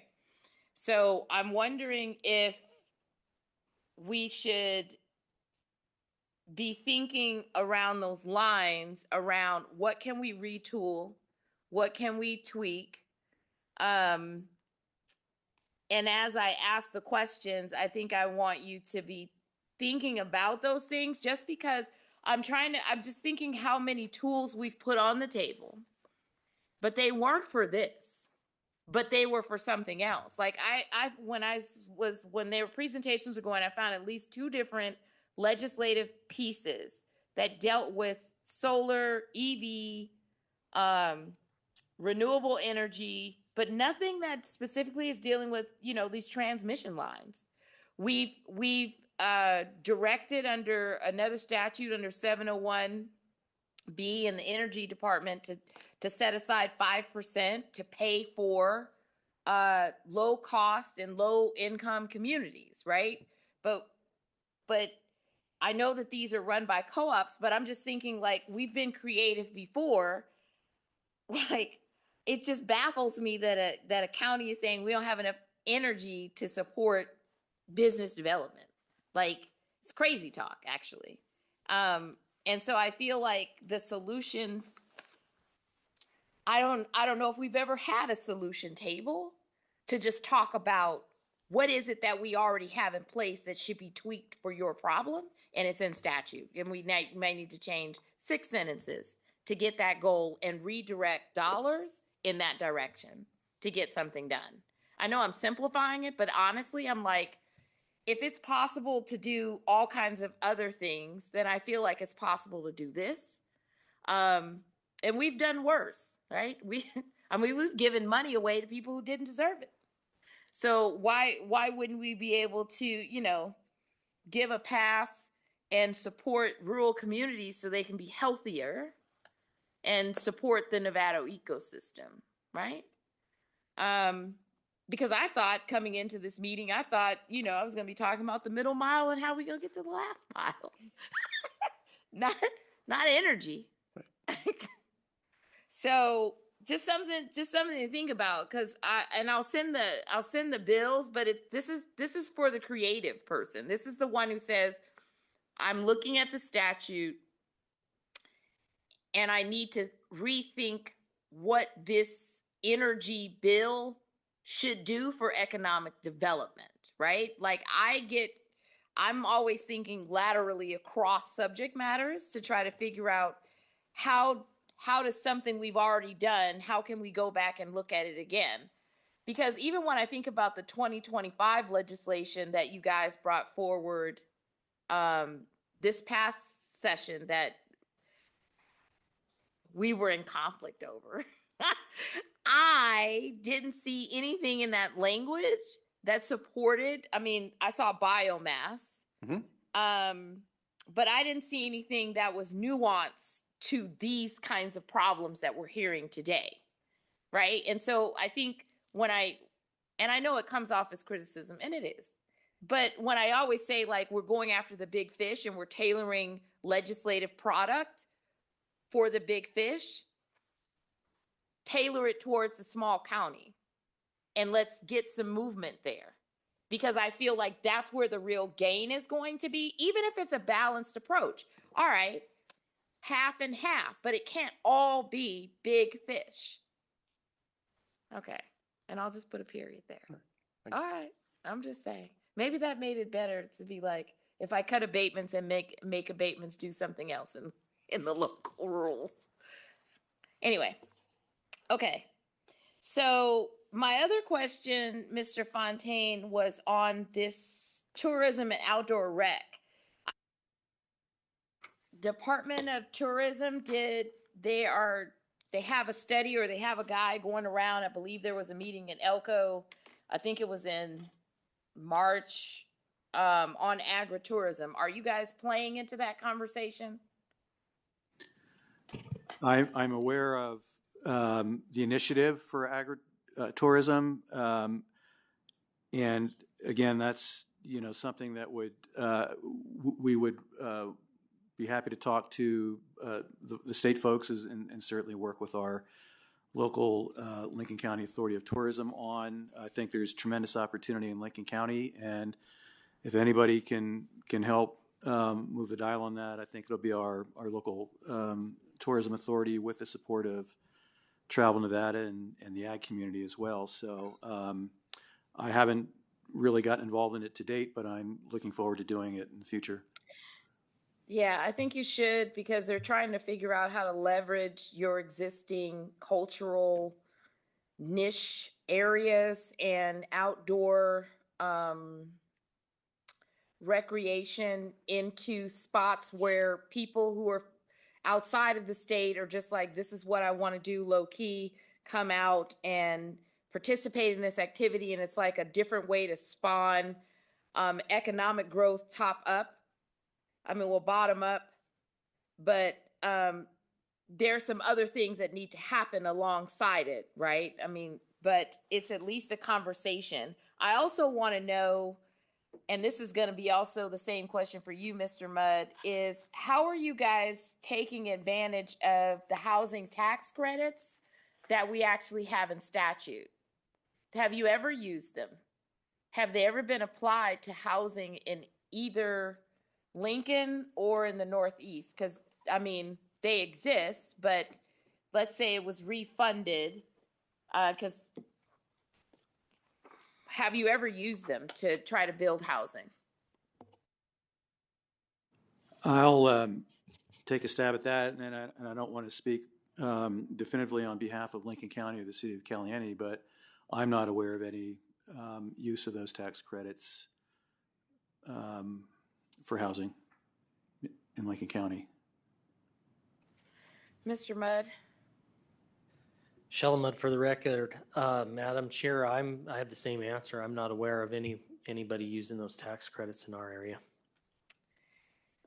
Have either one of you on the recent legislation, it was the AB 540, which was the big housing bill that just came from the governor. Have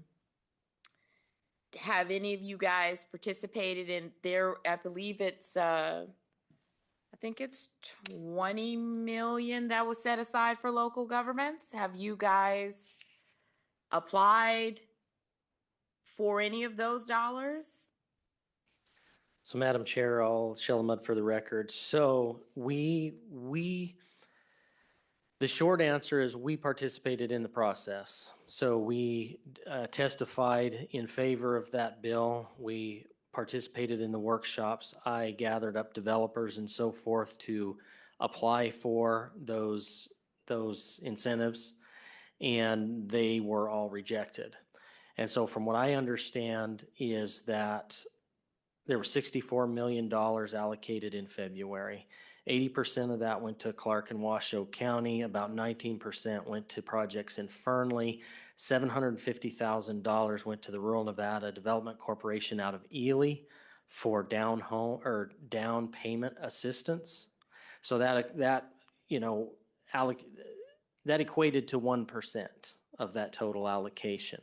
So we had one entity in my region that actually got through the process, got some of that funding, and the only question I have with that is there's not a lot of homes for sale in White Pine County, so down payment assistance doesn't really, it's not going to help very much when there's not a house to put a down payment on. So can I ask a different question? So for the developer that was interested, what was the barrier? Because it's my understanding in AB 540, and this was something that at the time I was more frowning upon it for the larger cities to use.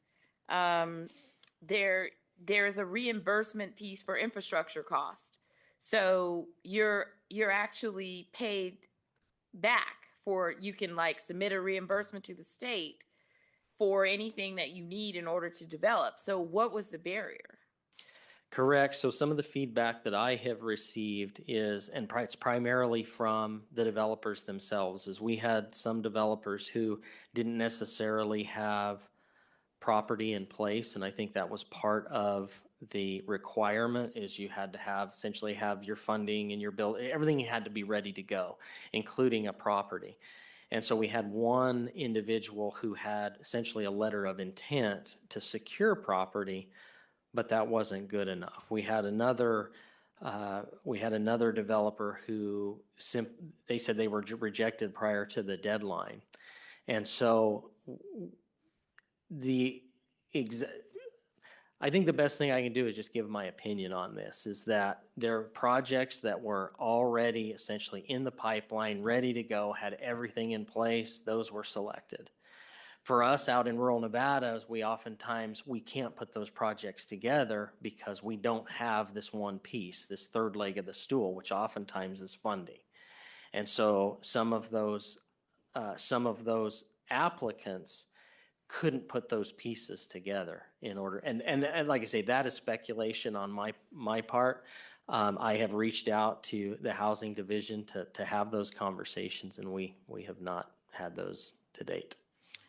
Yeah, I guess I just thought it was interesting just because we've had the housing tax credit program, I think, since 2017, under 19. Senator Ratty brought it in. Then we had this other bill, because it seems like one of your major barriers was housing. It is the major barrier, ma'am. Yeah. And then we put, I think that bill was $133 million specifically for housing, and there was, building housing from ground up. So to be eliminated because you weren't a shovel-ready project, that's not how we understood the legislation. Like, it was set up for a shovel-ready, that it was set up to build housing where there was no housing, and all across the state. So homework assignment, I think this is going to come up in this committee in July. The housing credit bill is, if there was another bite at the apple, what's the missing language to make sure that the rules are included and that it's appropriately set up, and there's still a cachet of dollars out of the $133 million. It hasn't all been expended. So is there, now that there's been a little bit of time, is there someone who is maybe better prepared now?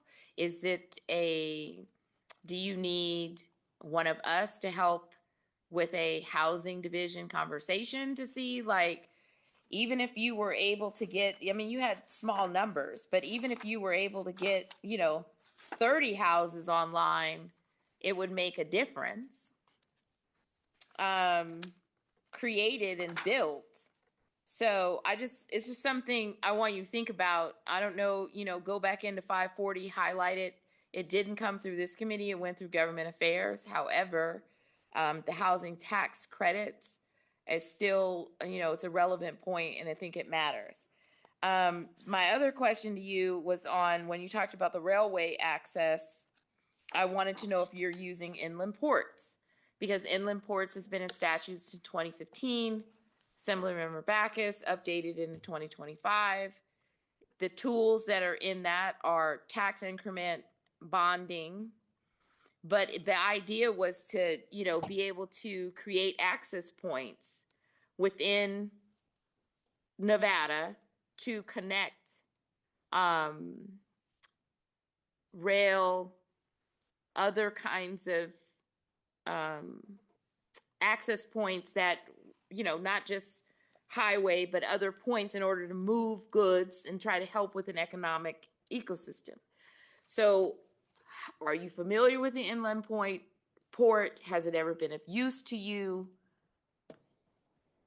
Yes, ma'am. So Sheldon Mudd for the record. So we definitely bring up that conversation with some of these leads that we bring to our office, especially if that is a deal breaker, is we make mention of that, because we'll pass those leads on to those represented RDAs in that area. But by and large, like I say, our volume, I mean, we don't have a tremendous amount of volume when it comes to leads. And so up to this point, nobody has really taken interest. Their specific interest is we want this right out our back door so that we can load and offload right here. And a lot of times that has to do with the products that they are dealing with, which primarily has to do with the mining industry right there. Okay, so that's good to know. I guess the same question for Lincoln County, Inland Port, and the Northeastern. Are you guys using inland ports? Mr. Taylor? Mr. Taylor? Adam? I guess I'll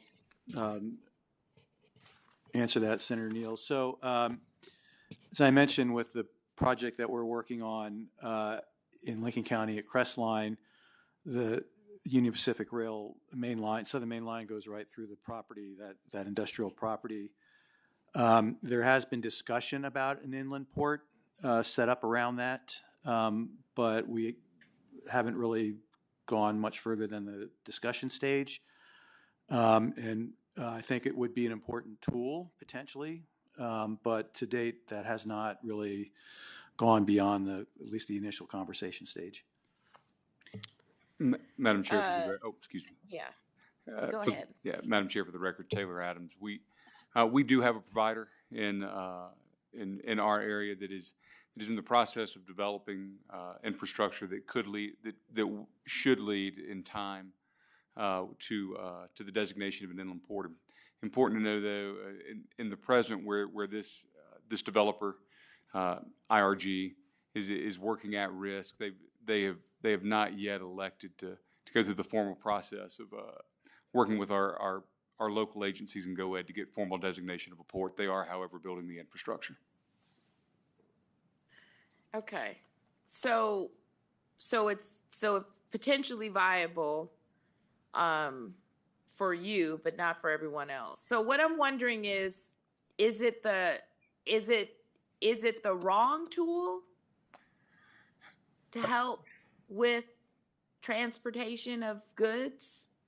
So is there a different tool? Is it not? Can you not do tax increment? What is it? So for the record, Taylor Adams, and it's important to know where my office is in downtown Reno. It's important to know the asset that is being developed is in rural Nevada. We're a believer in this tool, Madam Chair. We think that multimodal transportation assets into throughout Nevada are necessary to ensure that our long-term economic future. We believe the tool is right. We think we need to get the first one done so that we can set the example for everyone else. But we do believe that the tool is needed and important. Thank you for that. So I want to shift to Knowledge Fund, and I'm going to just combine it. So Knowledge Fund and Main Street. So Main Street legislation already exists. The three, do we use it? I know it's underfunded. I think it's $300,000 a year. I think, yeah, it's not enough. What would you, if you use it, if you don't use it, what would help you to use it? Is it making sure that, it's not a $300,000 a year program, that it actually has, a true funding source attached to it? I saw also, second part of the question in your documents, that I believe it was Lincoln County, or I don't know if it's in the SEDS, or there's one of them. It said that the Knowledge Fund, the ideal number was 15 million to put into the Knowledge Fund to make it make sense. Those are the two questions. Thank you, Madam Chair. Again, Taylor Adams for the record. I'll take those in reverse, if I may. As it relates to the appropriate amount of funding for the Knowledge Fund, I would obviously yield to your body. We would welcome any support that we can get there, but I don't know that I'm qualified to, as I serve a specific region, I don't know that I'm qualified to speak on what an appropriate state allocation or appropriation might look like. GoEd might have more perspective on that. Looking at the two funds or the two tools in aggregate, my organization works exclusively in the commercial and industrial economy. We don't do an abundance of work with Main Street, and so I would yield to anyone in our robust network of chambers of commerces across the state who work with those funds more directly, also to talk about the appropriate funding level. In my world and the work that my team does, the Knowledge Fund is critical, because as one of the things that the report that we're talking about on the entrepreneurial side in rurals clearly outlined was the opportunities that exist within tech, both tech manufacturing development and technology transfer in our rurals, and we also see that access to capital in our rural economies is incredibly challenging, and so any support that we can get in the Knowledge Fund helps us advance work to create, and recognizing a great deal of it will likely be tech that directly supports agricultural uses, water uses, renewable energy. We would welcome any support that we could get to enhance the Knowledge Fund so that we could continue that work in the rurals. So, Mr. Nakamoto, I have a question. Is there something legally that says that we can shift the focus and make sure that the Knowledge Fund, like rurals, get first dibs before Southern entities? Thank you, Madam Chair. Michael Nakamoto with Fiscal Analysis Division for the record. As soon as you said the word legally, I realized that this is probably not a question for me, and I would ask Mr. Fernley if he would weigh in. Otherwise, we can get an answer back to you. Thank you. Okay. Because, we listen to the Knowledge Fund, and of course, yes, the legislature is guilty of cutting it. However, I see a lot of the South access it before probably you do. Mr. Byrne, yeah.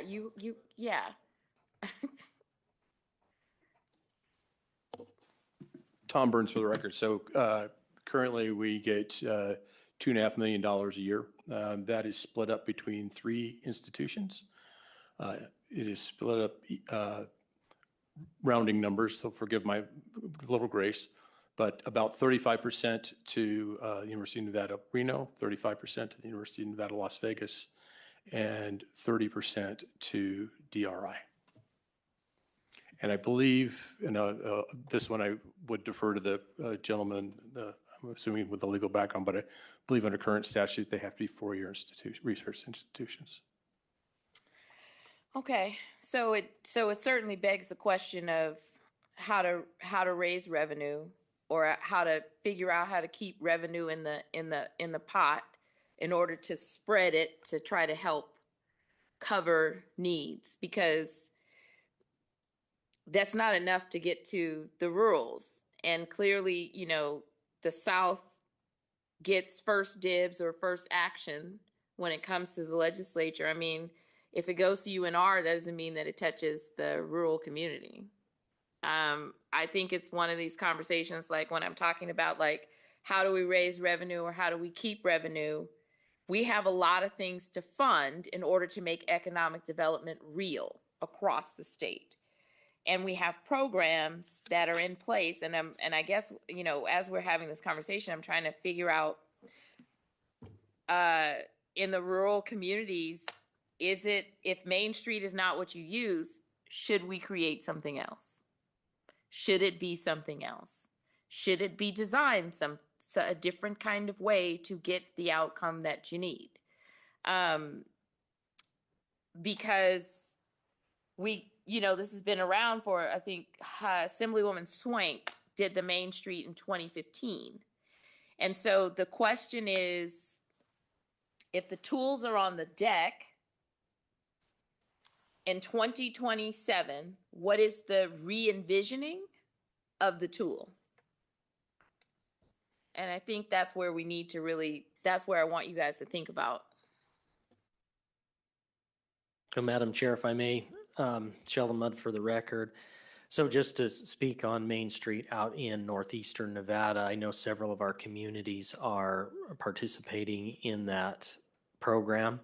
I'm going to resonate or mirror what Mr. Adams said. Our organization tends to play primarily in the commercial and industrial space, but recently, especially since 2020, as we have offered to assist more small business throughout the region. But the mainstream program, the folks, some of our communities that participate in that tend to provide very good feedback. So outside of that, I can't speak to specifics, but I will say we have multiple communities in my jurisdiction that participate in that program and tend to speak highly of it. Because this is what I see, and we don't even have all of the rural counties. Every county or every city in the rural is a very unique, I'm calling it curated development, right? This is more like the homework assignment. I want you to think, because what Lincoln needs is not what you need. So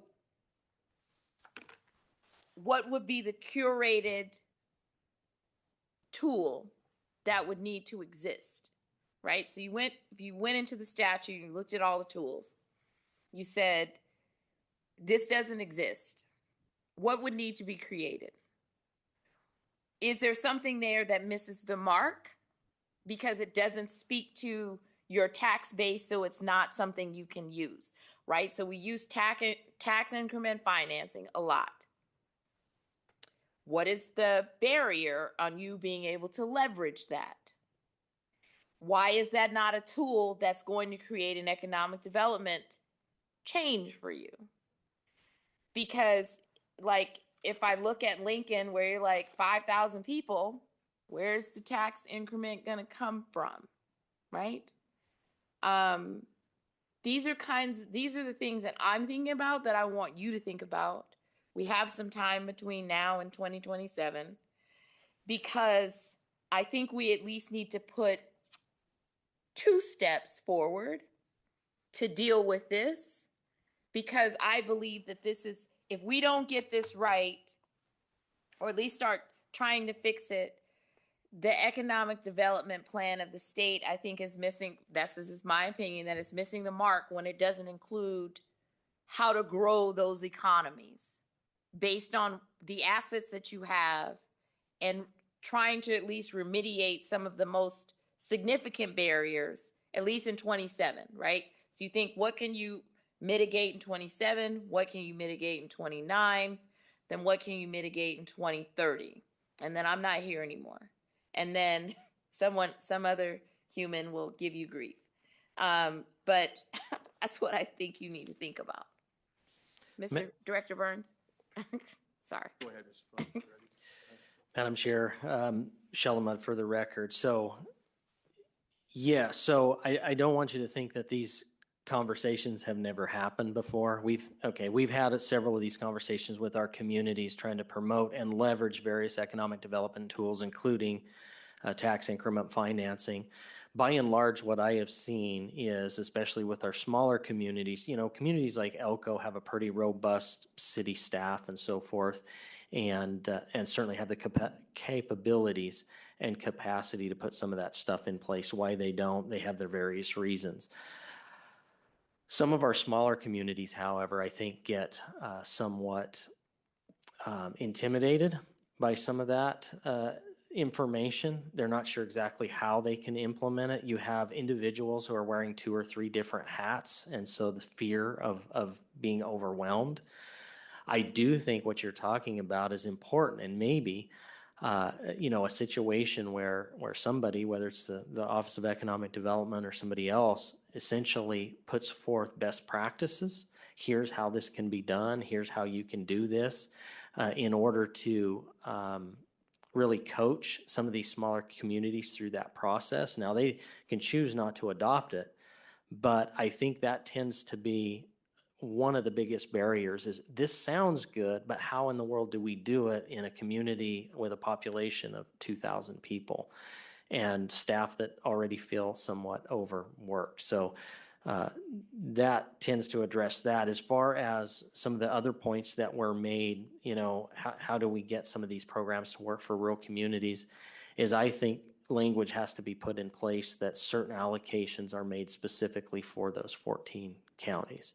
This money has to go to one of these counties or not. But because I think several of our communities do kind of feel like they just simply can't compete with some of our larger communities and our larger counties. And so putting some of that language in place that, hey, let's use 540, for example.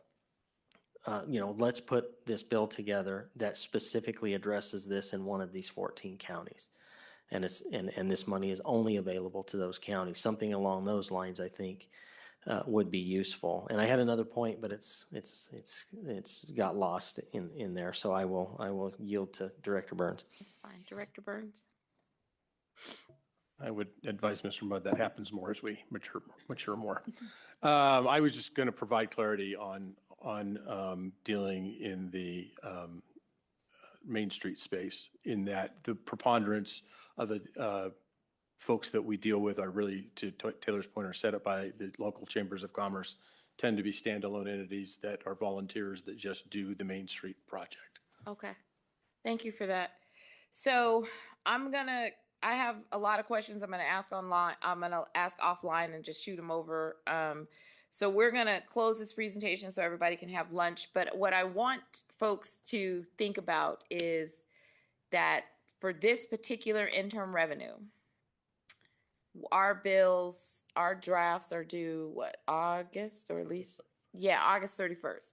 I want you to at least think about some rural components. I know it's a short win, but if we put it in, like we have few months to talk about it after, but to really talk about what is a true economic development strategy that is, it can be as, nuanced as possible, but I feel like this is the time to really have a conversation about where does this go. I've seen the studies. I've seen this has been a conversation point. I've read lots of documents like that are 8 years old, right? And I'm like, so someone's talked about it. Like, I agree with you that this has been in conversation. I'm also trying to make it a priority for 27. I'm trying to figure out how to reshuffle the deck, how to reshuffle who eats first, and make sure that the rurals are included equally with the South. And that although we dominate a lot of the conversation, because I truly, truly believe that building moderate economies in the rural is going to help the state overall in terms of economic development growth. And when we talk about, because whenever we talk about tax policy, I mean, there's a reason why you guys are like, I hate you. Like why are you guys trying to tax us all the time? Because you can't absorb it. There is no economic foundation. I mean, yes, there's mining, right?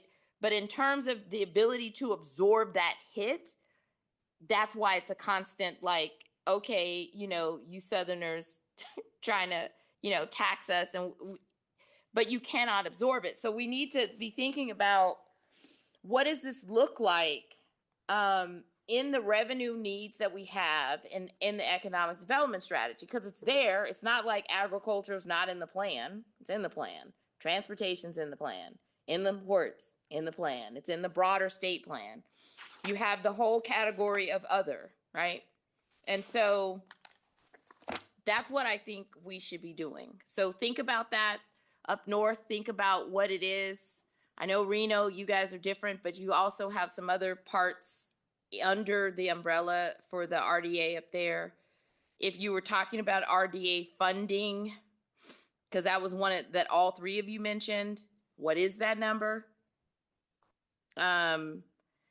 Because at the end of the day, right? I mean, yeah, I'm trying to raise revenue, but we also need to consider what does that look like and what are those needs? Because if you don't know what the need is, then what are you raising for, right? In totality. So it's not just services, but it's also trying to help the economic development strategy make sense for the rest of the state. So That's my 2 cents. I'm sticking to it.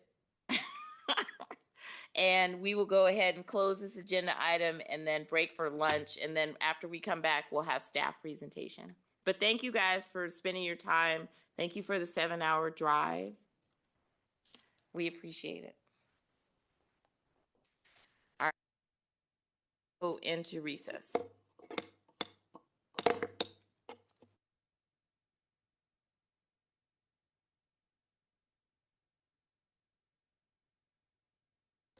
We'll be back in 30 minutes. Not gonna be long. It'll be quick.